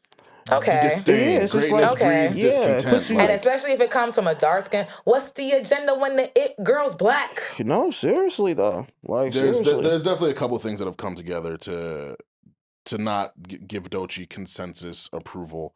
But yeah, for me, to sum it up before we move on, it's a no right now. But like I said, I'd be willing to change my mind. It's really just one because of charts. Yeah, the follow-up album is going to decide because that is important. Like all the greats have #1 albums, hits, all that stuff. Like she has a very well-loved, well-received project in Alligator Bites Never Heal. So like I'm not going to take that away. But yeah, like at the end of the day, like we just need to see certain. Well, I need to see certain things on that resume. Next, I'm laughing. That one made me chuckle too. I'm laughing in advance because I already know what Ev's gonna say. This is my guy. I really like him, but Central, what I'm gonna say? Central C. He's gonna say hell the fuck no. What if I say yeah? That would shock me. Hey, nah, he ain't no leader. Yeah, I'm gonna say, come on, don't. Nah, y'all funny as hell. He's trying to give me the runaround. Y'all funny as hell. Will, I like him a lot. Yeah, no, I would say no too because like the last conversation we just had, I feel like his follow up like he blew up, and then the follow up just wasn't. It just doesn't feel as impactful as it used to be. Like he's not even the hottest artist in London no more. It's the kid with the covered up face, That ass. SD kid or whatever. Who like, they thought was Timothy. Yeah, bro, he's the hottest shit smoking over there now. So it's just like, yeah, I don't think so. He could be, but he should have never did that collab with Lil Baby Child. We could go band for band. Fuck that. We could go M for M. Yeah, maybe he's featured on Iceman or Drake or We know he is. He probably is. The Iceman freestyle let us know, like, okay, you guys are linking up again. But yeah, no, he has the look. He looks cool, this and that, blah blah blah. But I don't know. I don't think the music is hitting as much as it used to be. Yeah, he's really good to me. I fuck with Sench. He's had some big collabs, the Ice Spice joint, the 21 joint, the Lil Baby joint. Obviously working with Drake. Like he's got some good cosigns. Like I think everything is there for him to not be a leader. Because again, I think it's hard to be a leader when you're from UK. Like it's just I just it'd be hard for me to say, oh, this nigga from across the pond is a leader of our genre on our soil. Like it's just hard. And again, I'm a big fan of Sench, but I just don't see it. Because, like, also, being a leader requires, like, niggas to kind of, like, be willing to submit to you or, like, kind of, like, look up and be like, yeah, like, he's him. Like, he's who I want to aspire to be. And I just don't, as dope as Sench is, as respected he is, I don't think it'll ever be in niggas being like, oh, I'm trying to get like Sench. Like, I just don't ever see that being a thing. So, yeah, I would have to say no there. This is one I can't believe made the list, but Sexy Red. No one is more happy that her 15 minutes of fame is up than me. No one is more happy. And what also always took me out was how much suburban girls loved her. I was it's weird. She definitely represented the idea of like a hood chick to people. And I didn't like it. It felt minstrelly. They like kind of made it a fetish in a way. The suburban girls that ain't never had a fight in their life, man, shit. Like I'm like, what do you relate to? Yeah, unless you're a whore, because they could probably relate to that. Well, I mean, bro, she'll always pick hard beats and this and that, but she's not gonna be a leader. Like leader is nuts. Leader's heavy. Yeah. Like, come on, guys. Yeah. But yeah, she'll always have good headbanging music, club music, this and that. But I don't know about a leader. Like, that's I don't think people care anymore. Yeah, I mean they really don't. Unless she comes with some nut shit. It's kind of like it's pretty. It's over. It's pretty slow. Ain't nobody more happy than me, child. I was waiting. I said, all right, wrap this shit up. Yeah, man. Next name, Rod Wave, leader or nah? For the Arrested Development crowd? Oh my God, yo. Oh my God. Yes. Oh we will get God. little hunchos and Rod Wavies. Let's just jump to the next one. Let's jump to the next. We will get that. I want to hear your reaction. Are you gonna on the next one? But Rod, no. But Rod, your music is No, he gonna lead them people who be using algorithms so casually. Like you can tell when a nigga just learned the word algorithm the way he uses it in context. Sprinkle like parsley on everything. That crowd, he will lead them. Yes, my God. To the light. Yes. Rod is a really interesting case because like he does really good numbers. His tours sell really well. He's got a really big fan base. Like, and I've liked his music that I've heard, but again, it's hard to see niggas like, like sitting in a room and being like, yo, whatever we do, like Rod Wave is the blueprint. Like we got to get like they Rod. Be like, yo, he got me through some hard times, and I want to give you that feeling because I was listening. Trust me, the way people with Arrested Development like grieve and process emotions is just so funny to me, and he will lead them. Yeah. So I don't see it like. So we can move on. Lil Tecca. Leader or not? As an artist, no. I can see him like pivoting and becoming like an exec and doing some like crazy rebrand like Bibby. I can see him doing something like that. But leading as an artist, like on some like Lil Wayne Hove shit, no. I would say no, not like a full blown like leader, like you said, Hove or this and that. But I can't lie to you, to these young niggas and like people kind of coming up or whatever, SoundCloud kids, this and that, they look at Tecca as one of them niggas that really did it. Like, he's dope. And his streaming is still like, you said blueprint before, like he's a nice blueprint for like young young rappers that coming from SoundCloud trying to really do this, but I don't know about a leader. But he's somebody to be like, yeah, if you can get his motion and get his turnover, you'll be set. You'll be set. His last few years have been really good. Bro. Like he's dropped great records. Like, bro, really it's kind of crazy, bro. I liked his album a lot. It's kind of crazy. I don't think anybody thought he was gonna last this long, anyways. I certainly He's been around didn't. for a minute. Yeah, bro. He's been around for a long time. But the way artists are able to be around for so long, but it not feel like it. I know we're gonna get into it later, but that's like the crazy part. And I saw a report. I'm not sure if it was true or not. I didn't get to look into it. That Lizzie McGuire wanted to collab with Lil Tecca. Yes, it was. Yep. Seen that. He is a leader. I ain't gonna front. Lizzie McGuire want to tap in with you. People really fuck with him. And he streams well. She's got like younger teenage sons. Exactly. So she got to impress them. So so it makes sense that she'd be hip. But yeah, I could see it. I could see it. Which it's just such an interesting time in music that we go from obviously the big three to a conversation where it's like, yo, Lil Tecca might be one of the next leaders in music, but hey man, just shit changes, so it is what it is. Lastly, Big X the Plug. This is the one I was waiting to get to. Big X the Plug. So safe to say I'm the biggest, the largest. Oh my God. Oh my God. Oh my God. Oh my God. You're very silent over there. What's I'm letting y'all go, Joe. You know what? Big X the Plug, man.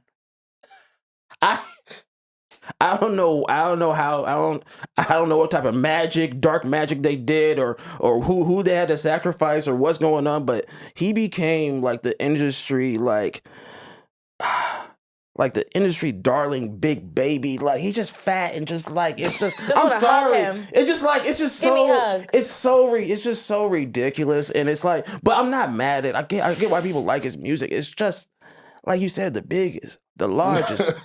He has a Grammy, doesn't he? Does he? Let's see. I think he won. I think did he? They be treating him like he just invented rap music and the country people embracing him got it. Bro, that's what I'm saying. Like it's like they y'all ain't even fuck with Beyonce. But y'all embracing this nigga. Yo, he's man. He's the biggest. He's the largest. The thing with Big X, and it's not just a him thing. I want to make it like a larger conversation. To segue is that like artists don't care enough about the culture and doing things for the greater good of the culture. Like I feel like everyone only cares about their own individual careers and like making their money and stuff like that. Like Big X don't care enough to be a leader. Yeah. That's how I feel about a lot of this list, to be honest. I'm about to say, literally. I'm fascinated at the names they picked. Like that too. None of the like that too. And I understand like that they went with people who are young, streaming. Streaming well, and like who aren't 30 yet, because like Playboy Cardi is a name that would have come in my mind, but Playboy is so exactly. He's 30 plus, so like obviously they're looking for the next generation, but it's like none of these people scream it to me, like for real. Besides like Tecca and even him, and even maybe. And it's so hard to bank on artists these days because none of them reach their potential. Like if you would have told me Roddy Ricch would be irrelevant right now, I would have fought you in 2019. He's next up. He plays the piano. He's this, he that. He's crip. Yeah. Damn, it was just so crazy you bring that up because when he was coming out and then he played the piano of the box and everybody was like, oh yeah, he's about to be the one. It was okay that he was short. Yeah, it was bro. It was like he's the one, bro. It was supposed to be Roddy, Baby, and Lil Uzi. Oh God, it's so hard to bank on anyone these days. So right now, honestly, I'm just waiting and seeing because who knows? T.I. daughter Eris might be leading this shit in a few years. Like we don't know. Would you guys would have listed? I know you just kind of mentioned it, but could Gunna be one? Like, could too old? Is it, well, he's like 30, 31. Well, okay. He's leading. Let's get out of the old combo or like the age. I'm just talking about like who we think would be leaders. I think like when he came home and he dropped and he had all the hot, like it was like a very, I don't know. I just think he elevated his artistry a lot. I don't know if he's a leader, but I think he's somebody that's dead ass serious about his shit. I would say his reign is current, but we're talking about who's gonna be the next. Yeah. I don't see anyone even taking his torch right now. No, the thing is, I think there's another level he can go to. That's 100%. That's what I'm saying. He hasn't even peaked yet. That's what I'm saying. I think it's a level that yeah, he could be looking these niggas in the like, or be the one on top for real, for real. It's so crazy because Will's question just made me realize like we haven't even really defined the leaders of right now. Yeah, So how the fuck we gonna identify the next one? Yeah, that's what I'm kind of like. Who would you guys say are the current leaders? Well, The women. Not to be all Women's History Monthy. But first of all, happy Women's History Month. you know what I mean? Thank you. I just finished Black History Month. I'm feeling, festive. I don't know. Yeah, who are the lead? I mean, the women. There hasn't been a new male artist that has really moved the needle in like the whole pandemic, and it's really been the girls. Like we seen bitches ripping their faces out of plastic. The WAP video, Big Sexy Lotto. Red. As much as I don't care for it, I have to still acknowledge it. Megan, child, Megan. Like her debut was insane. So I do think, and Sweetie held it down. I really love Sweetie's contributions to female rap. Like I love everything that she was about. So we've gotten so much variety of women and like women really killing the game and touring and doing the things. Cardi's finally on tour. So it's a woman renaissance right now. And I think that's why it's not being acknowledged.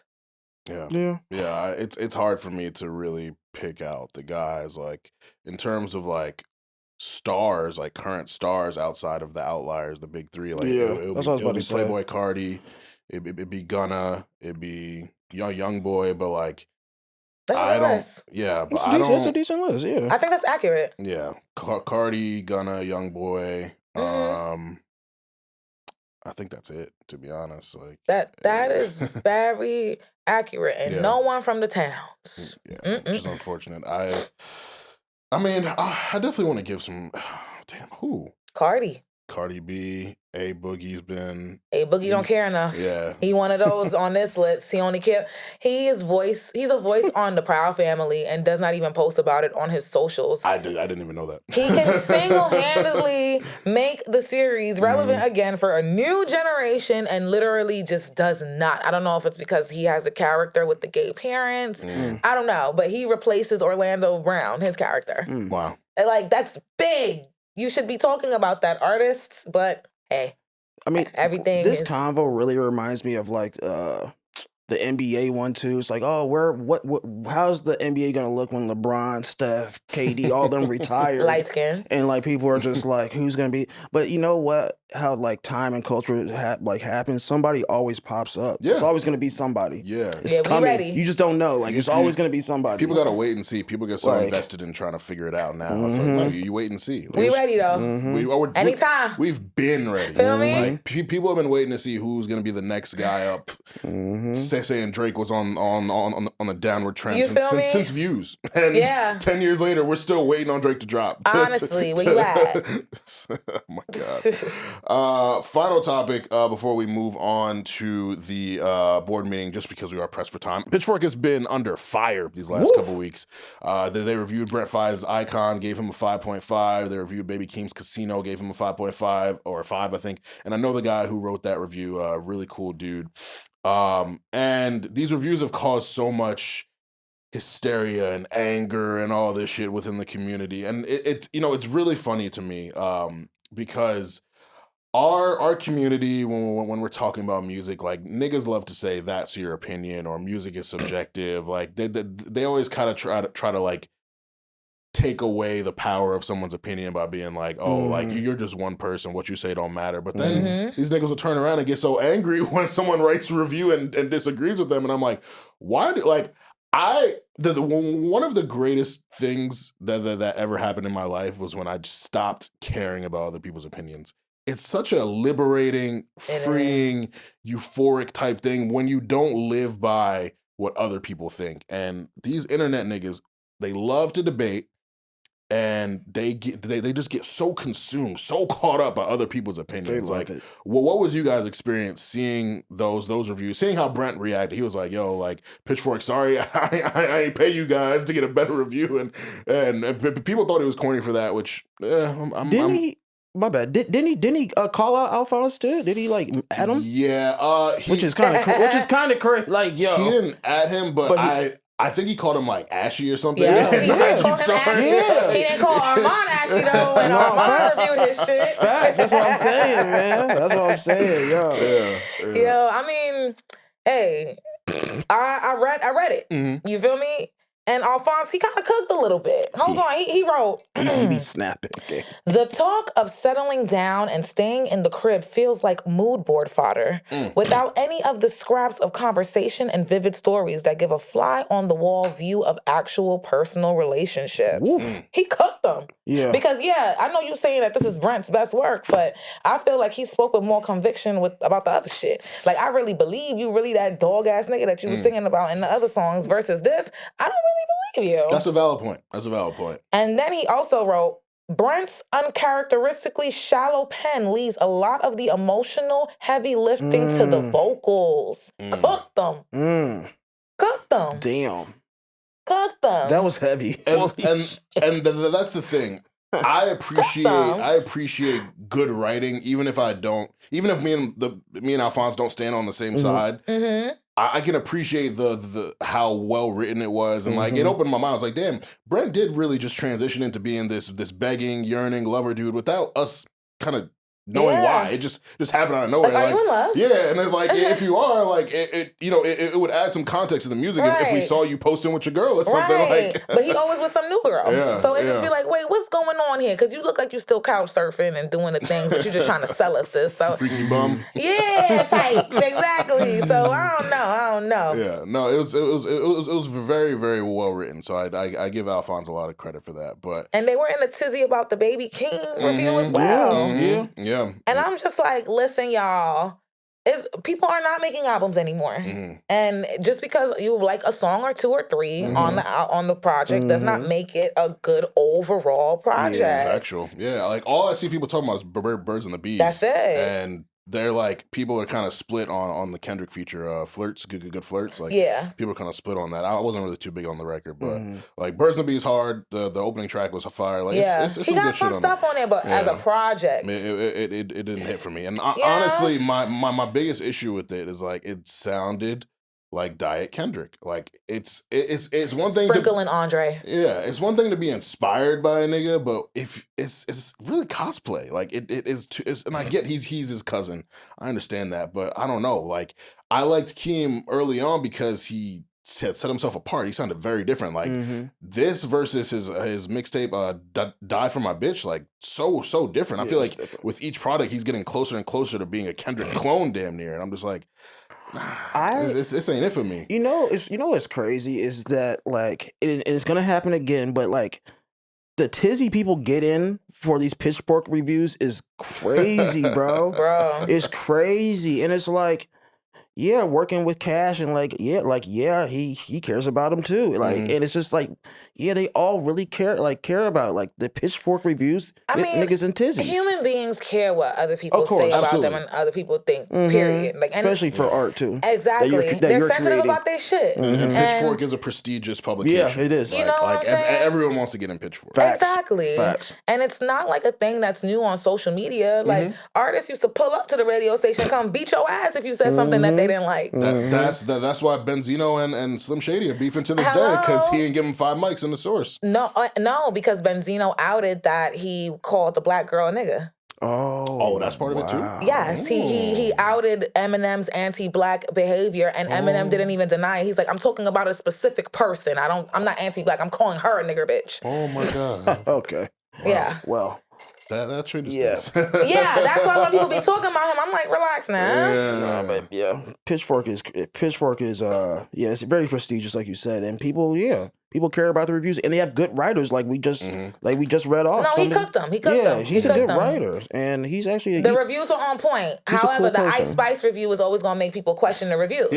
What happened with the Ice Spice review? It was too high. What was it? I think she got like a 6.5 or a 7. It was too high. Yeah, nah. A 7. The shit that woman was writing about Ice Spice, I'm like, bro, you're doing a lot for like did she pay you? Yeah, like she was. Who wrote it? I don't remember the woman's name. I gotta go back and read this review. You gotta read that. It was crazy. I promise you, I remember reading that, like, she was writing about it as if it's some, like, Shakespearean... Yes. Like, I'm like, bro, this is Ice Spice. The album she just dropped. Yeah, like the one where she got the hand. Okay, yeah. Like, this is the same woman who said, think you the shit, bitch, you ain't even a fart. You writing about her like she fucking... So that's why it's hard to really Hamlet. take Pitchfork seriously sometimes with the reviews. And that's why people are taking it, like, to heart. No, for real, though, she OD'd. Yeah, she was... I'm like, bro, it's not like some deep, poetry or So whatever. you gotta understand a nigga like Brent. Yeah. Saying, yo, you ashy as fuck, because y'all giving Ice Spice this and me this? All right. So consistency. Yeah, and it's always funny to me that people, like, get mad at Pitchfork, the whole institution, when it's like, it's typically Alphonse or another person who, like, are writing the most. He the face of the city. It's always He the face of the city. niggas be hot. He's funny because he stands on it. That's the thing too. He'll go to war in his mentions with you. He'll troll you. He'll clown you. I'm like, yo, I really respect that, because a lot of these niggas will cower when the public eye is on them and niggas. Oh, when the advising artist them. try to press you. Yeah. Troy Yeah. Ave tried to threaten me with legal action when I spoke about him going to court, and I was like, do it. Also, you just reporting the facts. Like, what the hell? And that's what I said. I was like, I am not adding to no. I'm not defaming you. Yeah. You are going to court now. Would you like to give me a quote? And then we got on the phone and squashed it. But still, that situation I was said, so do ridiculous. It. God damn. And another thing that got people angry, and I would love to hear you guys' perspective on this. Lil Yachty went on Bootleg Kev's podcast and said Sugarhill Gang's rappers' delight is weak. I actually hate that, actually. You know why? I do. Because I actually hate that, bro, because I went back and listened to the song and saw a lot of the stuff that they were talking about for the time period was tough. The nigga said he went to go get a color TV so he can watch the Knicks play basketball, bro. First of all, Like, come Cassidy sampled Hotel, Motel, Seriously, like, that- Holiday Inn. Say what? Like, they're going crazy, like, for the time period. Then they was talking about... He was talking about I got 2 bodyguards and a black car. That's what niggas drive around now today. And it was one take, nigga. This shit was recorded in one take. Niggas be riding around black trucks and all that type of stuff nowadays. Like, that's like look like a jerk. Like, you know what I'm saying? You got bodyguards, black cars. They was talking about that back in. I'm very interested to. Well, back then was when it really was. Money was flowing, baby. My mom talked about kicking a garbage bag and it was full of money. That's hard. Like 90, That's tough. the 80s in New York when the Caribbeans came and the Jamaicans, like money was flowing. So yes, they was talking about some shit. But that's fire. I'm interested to know how Lil Yachty grew up, because our childhood always shapes like our experiences and our tastes and stuff. And like I know that I had to go back and learn and self-educate myself on a lot of things because it was not being played in my home because they speak Spanish and they're listening to salsa. Yeah. Like, my mom had a whole Willie Colon marathon, but when Aretha Franklin died, crickets. Yeah. Okay? That's just my experience in my house. So I want to know what would possess Yachty to think that it is okay to go in front of this white man during Black History Month and disrespect the first commercially successful rap song. Like, without this song, there would be no Lil Yachty, because this song became the prototype for record labels to begin investing into hip-hop acts. So I understand. I just wish he chose a different song for reference, because there are a lot of weak shit from back in the days. You feel me? There is mad weak shit, but I just wish that he chose a different song. And I would love to see him have this conversation with Joe Budden, because Joe Budden wants him to care about the culture, and he wants someone who can actually push back and someone who actually can have this conversation and challenge him with the nuance that's necessary to have it instead of a bootleg Kev. No, I mean, you talking about how he grew up. Like, I can't lie to you. Being a kid at a family reunion, when that song used to come on, it used to be a party. It used to be fun. It's like you see, your parents are rapping it. You're a kid. You're first getting indoctrinated to music, rap, and like having fun with your parents and this and that. And it's like, I don't like that he said that. I saw a nigga tweet that when he was going to junior high school in the Bronx, they used to make him rap the song. And I commented like, oh, so what did y'all get? What did the best rapper get? But he didn't reply, but. No. Is it... Are you guys willing to accept, like, let's say Yachty understood the impact and the influence of the record and, everything that it led to, but just didn't like the song? Like, is it okay to not like the song? Yeah. If he understood that, he would not have said that. Yeah, it's okay. Because do we like the song? No. Would we listen to the song? No. But the song that it samples is a classic song. If he understood it, this would not have been said. So clearly he does not understand it, which is why I'm very interested to learn how he grew up, because he don't get it. And it also makes a lot more sense to me why him and Drake get along. Yeah, I mean, yeah, bro. I he cannot like the song, I guess, and get the impact of it and whatnot. But yeah, and calling it weak as hell is like a very that's that's a strong, like, very damn. strong statement. But he like, can defend himself and say y'all niggas was saying trash ass shit too. But he went in. Yeah. It made me think, because this obviously caused a lot of commotion on the internet, and so before we transition, like it made me think of like, there's like an expectation in the hip hop community that like we kind of surrender to certain stuff. We have to respect certain stuff. Like there's certain artists, certain songs, certain albums that you can't say bad shit about. Like niggas will get on you, you know, blast you on Twitter, and so like that kind of plays into the whole subjectivity thing of it. Because it's like, for me, for example, I respect the hell out of Tupac. I think Tupac is an icon. I think Tupac has done so much. Do I really want to listen to his music? Not really. I don't really like listening to his But you stuff had that much. Bruno Mars album on repeat all weekend. I did not. And that shit was I did not trash. have it on repeat. I played it twice. Oh, all right, I but played even playing it twice is a lot, so you might need to just listen so to I some can talk about Machiavelli. it. You might need to listen to it. Just so we can talk about it here. We're not even gonna be able to get to it. No, but that Trash, album though? was so weak. You think so? Yeah. The ballads is hitting to me. I'm not gonna lie. It's like some Brent shit. It was shallow. It's not his best work. The Spanish influence it gave Culture Vulture. Now you're vulturing one of them songs sound like the George Lopez theme song. Oh my It was God, a lot what? going on, and I'm just like, what the fuck is this shit? Damn, I actually wish we could have gotten to this more, but we do need to get to this responsible revisit. So 2016, we back, baby. You know what it is. Niggas love 2016 more than their families, and we are niggas. So for March 2016, we are diving back into the origins of one Cardi B, Gangsta Bitch Music, Volume 1. Before we get to the album and the background info, what was you guys' familiarity with Cardi B before she became the Cardi B that we know today? I saw Cardi in the club. Word? I was outside. Word? Yeah. I mean, for me, it was just all from loving hip hop and just watching TV and this and that, and kind of being locked in, but not like fully locked in. But yeah, knew who she was, knew that she was like on the TV show, and like, you know, that when she was trying to rap and dude shut her down, say, "Oh, you don't about to pick this up and this and that." Yeah, yeah. And So. social media, and I was interning at Power 105 at the time, and all those DJs played at the places that she would perform at. So, and like, you know, sometimes like, let me come, I'll come help you. So I was very familiar with Cardi as an internet sensation and a adult dancer. Yeah, she was a name that I heard a lot. I wasn't watching Love and Hip Hop, but like I didn't watch her on there either. Yeah, like I think she's someone I was like aware of, but didn't know that I was aware of it. But like all her memes and gifs and classic moments, like all that shit would like circulate within, you know, the internet and pop culture and stuff. So like I was familiar, but I wasn't like super hip to her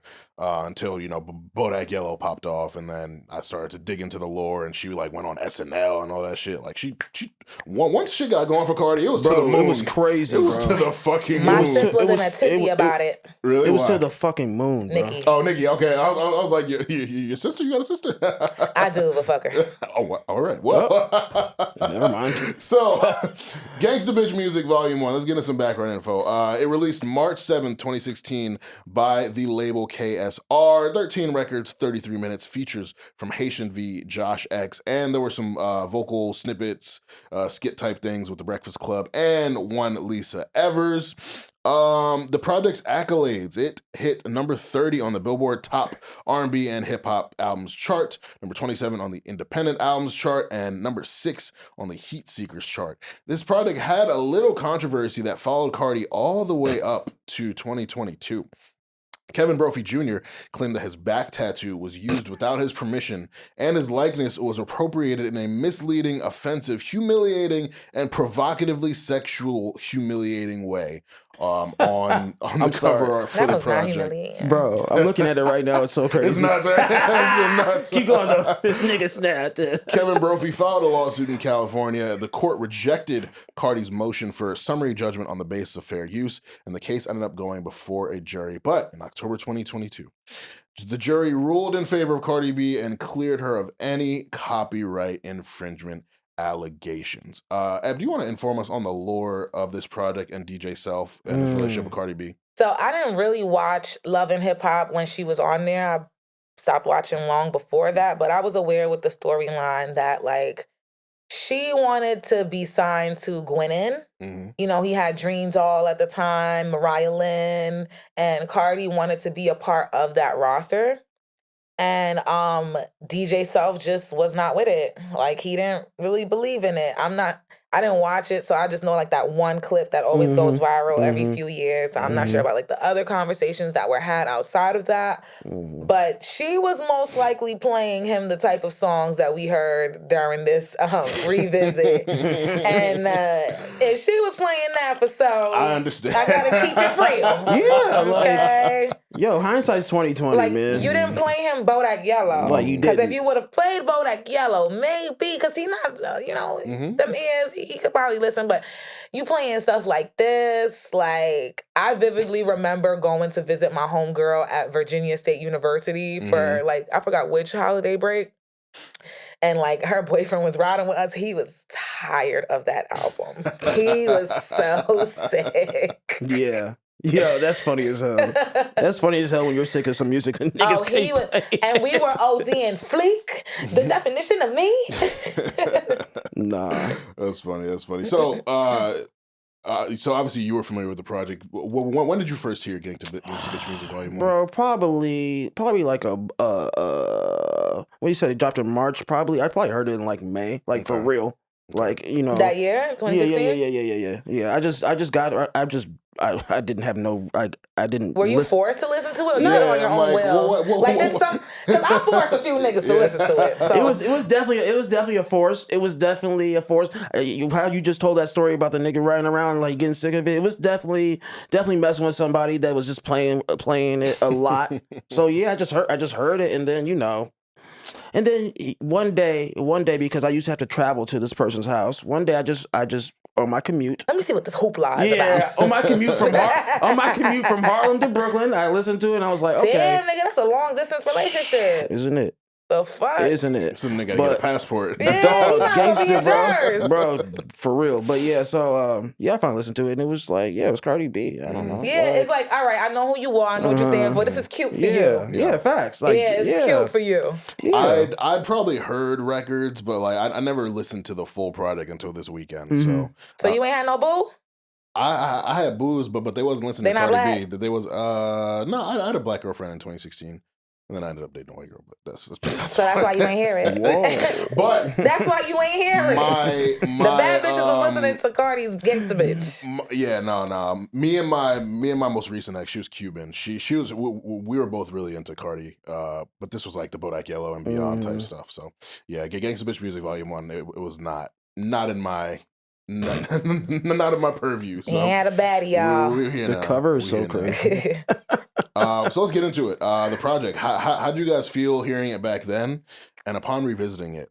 That shit did not age well at all, son. Yeah, I mean, like that's how I feel. Yeah, just like Fleek. Yeah. Fleek. Remember that word? Yeah. Fleek. Oh my god. Eyebrows on fleek. The fuck. The fuck. Hey, I'm about to get crunk. She low key went crazy. Yo, she's an icon. She said the fuck. But The fuck? yeah, it did not age well. Yeah, like it's hard to listen to. Yeah, it was a little hard to listen to, but I did appreciate the effort. But I'm just like, yeah, partisan. Hurry up.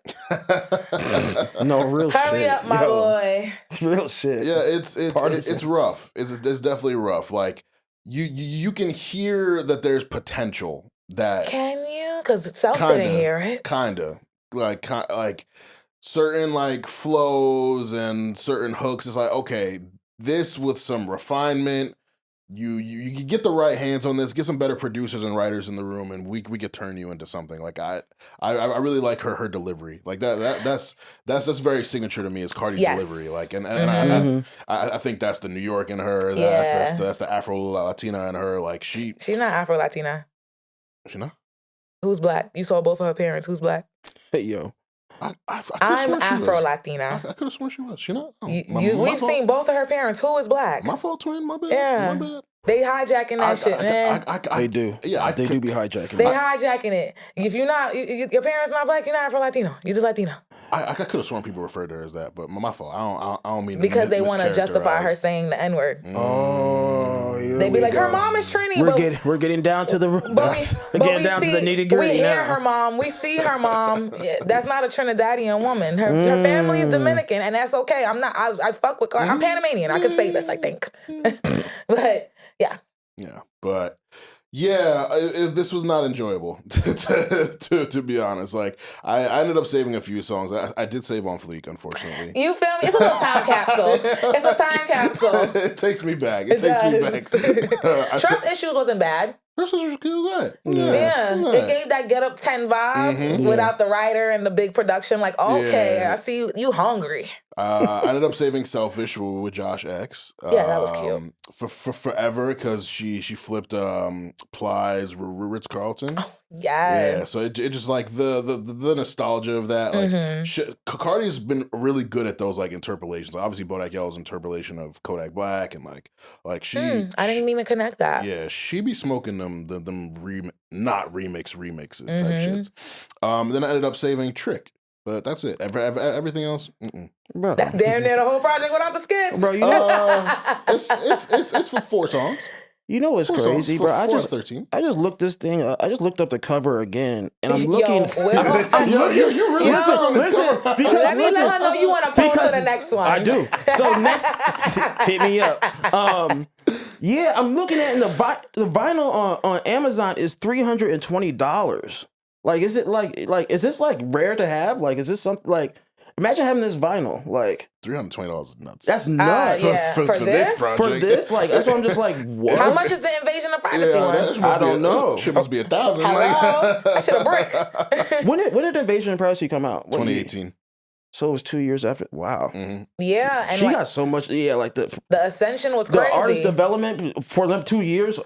Yo, Offset got on it quick as hell.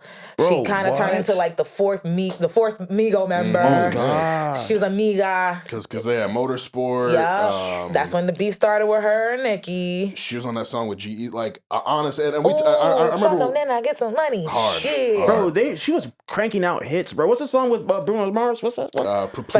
Please me, and Finesse. Oh, damn, she was two of them joints. Bro, that shit. Please me. No, that was damn. No, Cardi, She her has hits, debut bro. Yeah. was really it. But like this moment right before it, I'm like, whew. how did you? And that's you understand. I understood when Nicki was frustrated in the beginning. I completely understood it because it's like you want to replace me for this. Oh hell no. I get it. But then the plot got lost and stuff like that. And Nicki wasn't the only one that felt that way. I was on set of Fresher's music video for Wait a Minute. Cardi was there. Cardi shot her scene. I remember that she stood like on top of Fresher's shoulders.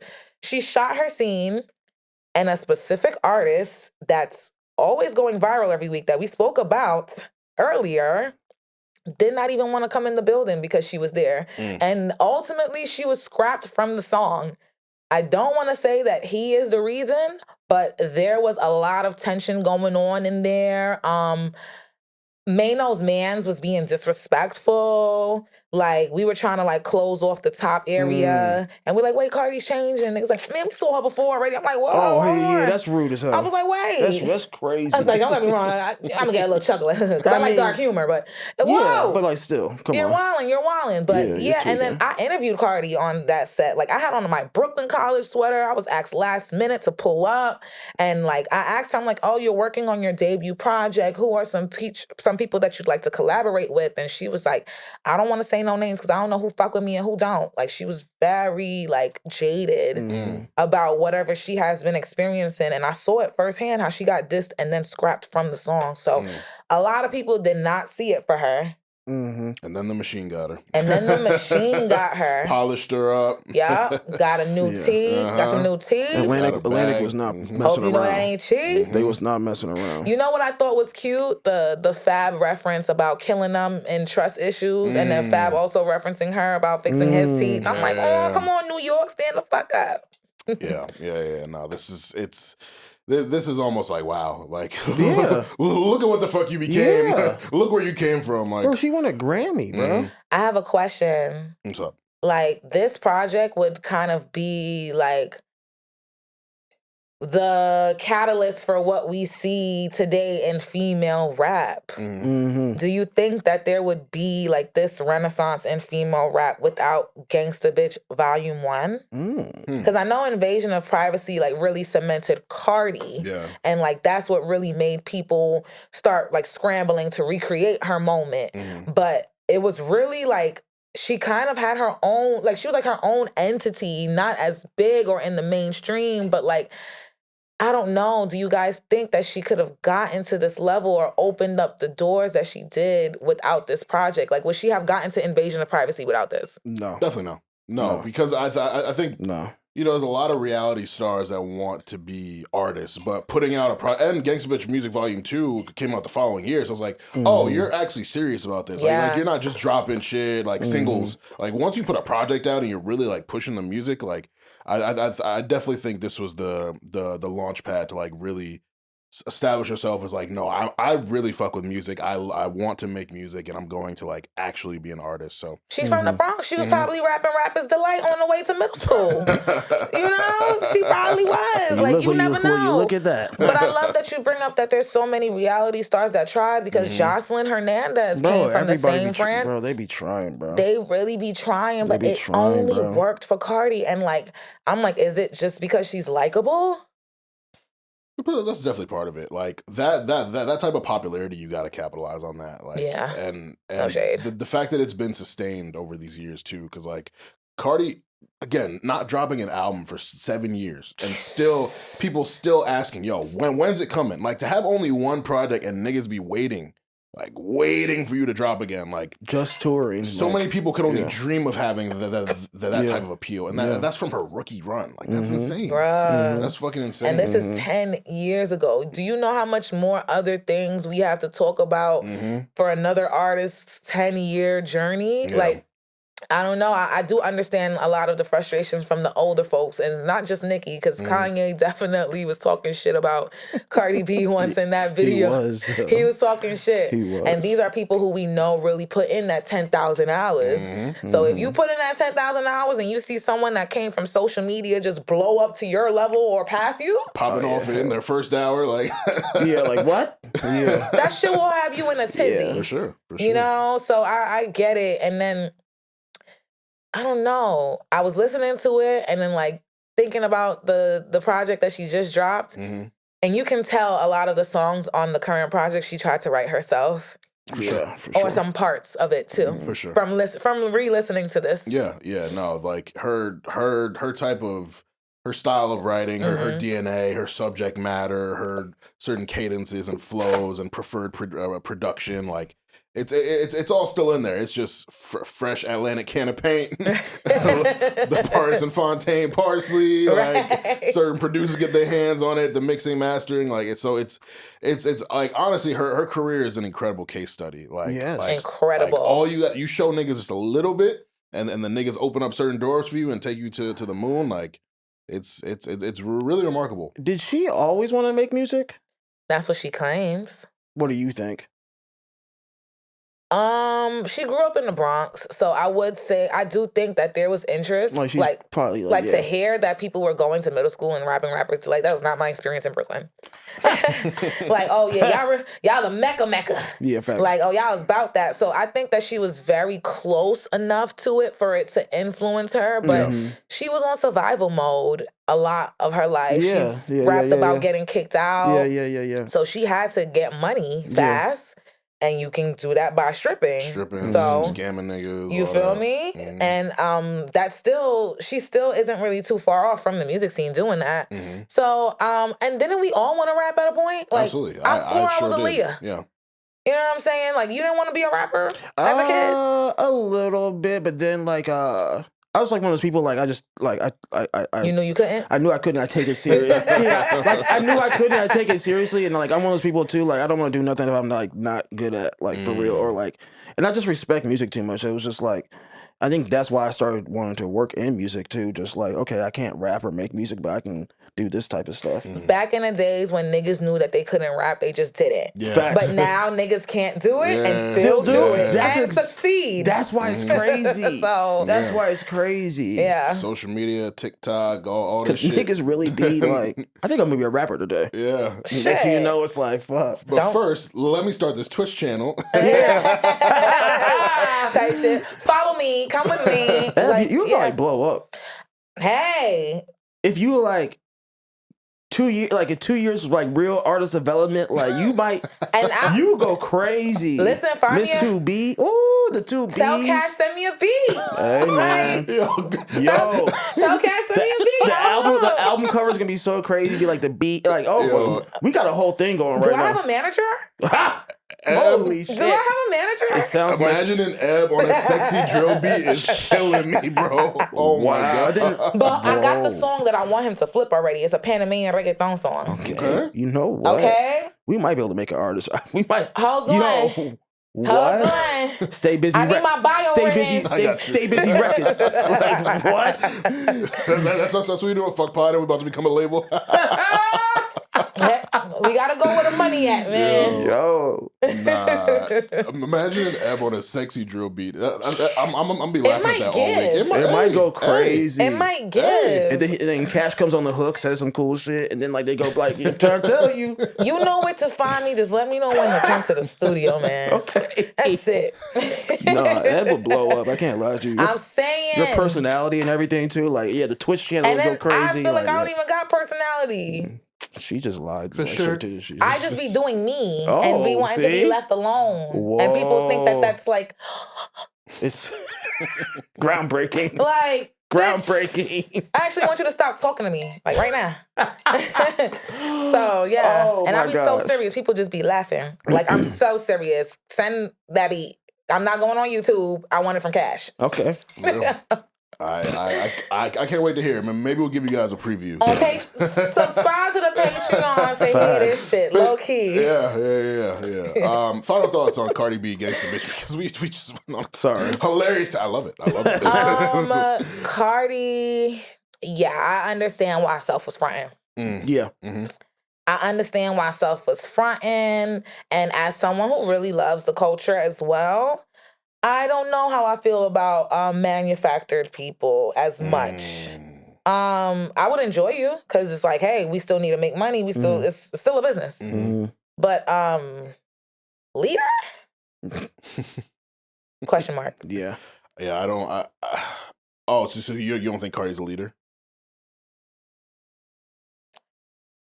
So I view the industry, like I feel like people within the industry are just doing their own thing, and then the consumers are doing their own thing. Like it does not feel like we're like catering to the consumer. It just feels like people within the industry only cares about what they're doing, and it's in the industry, and the regular Joe Schmo don't even know what the fuck is going on, don't know these people, don't know what's happening. So is she a leader for a music exec that's trying to find a new female artist? Yeah. Is she a leader for a young rising MC who be like, nobody write for me? I'm doing. Is she for that? Question mark. Question mark. Okay. Yeah. Valid. That's a very important distinction. Mm-hmm. Because I think people would automatically call her a leader because she's one of the more popular women. Like Correct. of everything she's achieved. And all she's that. opened the door for all these girls. Yeah. So yeah. So, but yeah, it's a conversation of how much can you be a leader when you're being led? Type. Yeah.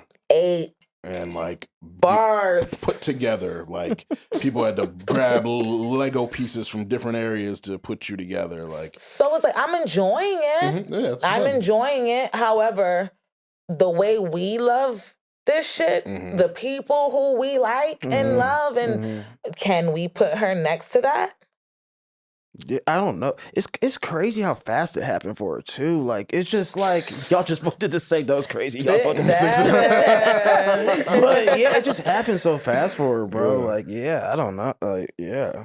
It's almost unreal. It's definitely a double-edged sword. Because she's put in 10,000 hours. So For I sure. understand her. And when she defends herself so ferociously, like, I get it. Like, Yeah, she she's doesn't- not lazy. She's putting in that work. Yeah. But, And she clearly loves the shit. and she loves it. And But- she's entertaining. But Question mark. Yeah. Yeah. Great way to put it. So yeah, that's our thoughts on Gangsta Bitch Music Volume 1, the origins of one, Bebel Khalis Almanzar, Cardi B. Definitely let us know your thoughts on the project and everything that she accomplished prior to becoming the star that we know today. That's our episode for the week. Make sure you follow us at Stay Busy Pod on Twitter, Instagram, TikTok, Threads, Facebook, YouTube. Comment, share, like, repost, all the various things that you can do because it means a lot to what we are doing. And if you want some bonus, early, raw, unfiltered content, hit that podcast OnlyFans, patreon.com/Stay Busy Pod. I am Armon. That's Miss2Bees. That is Mr. Drip Skylark, Will Foster. And we want you all to stay safe, stay healthy, and stay busy.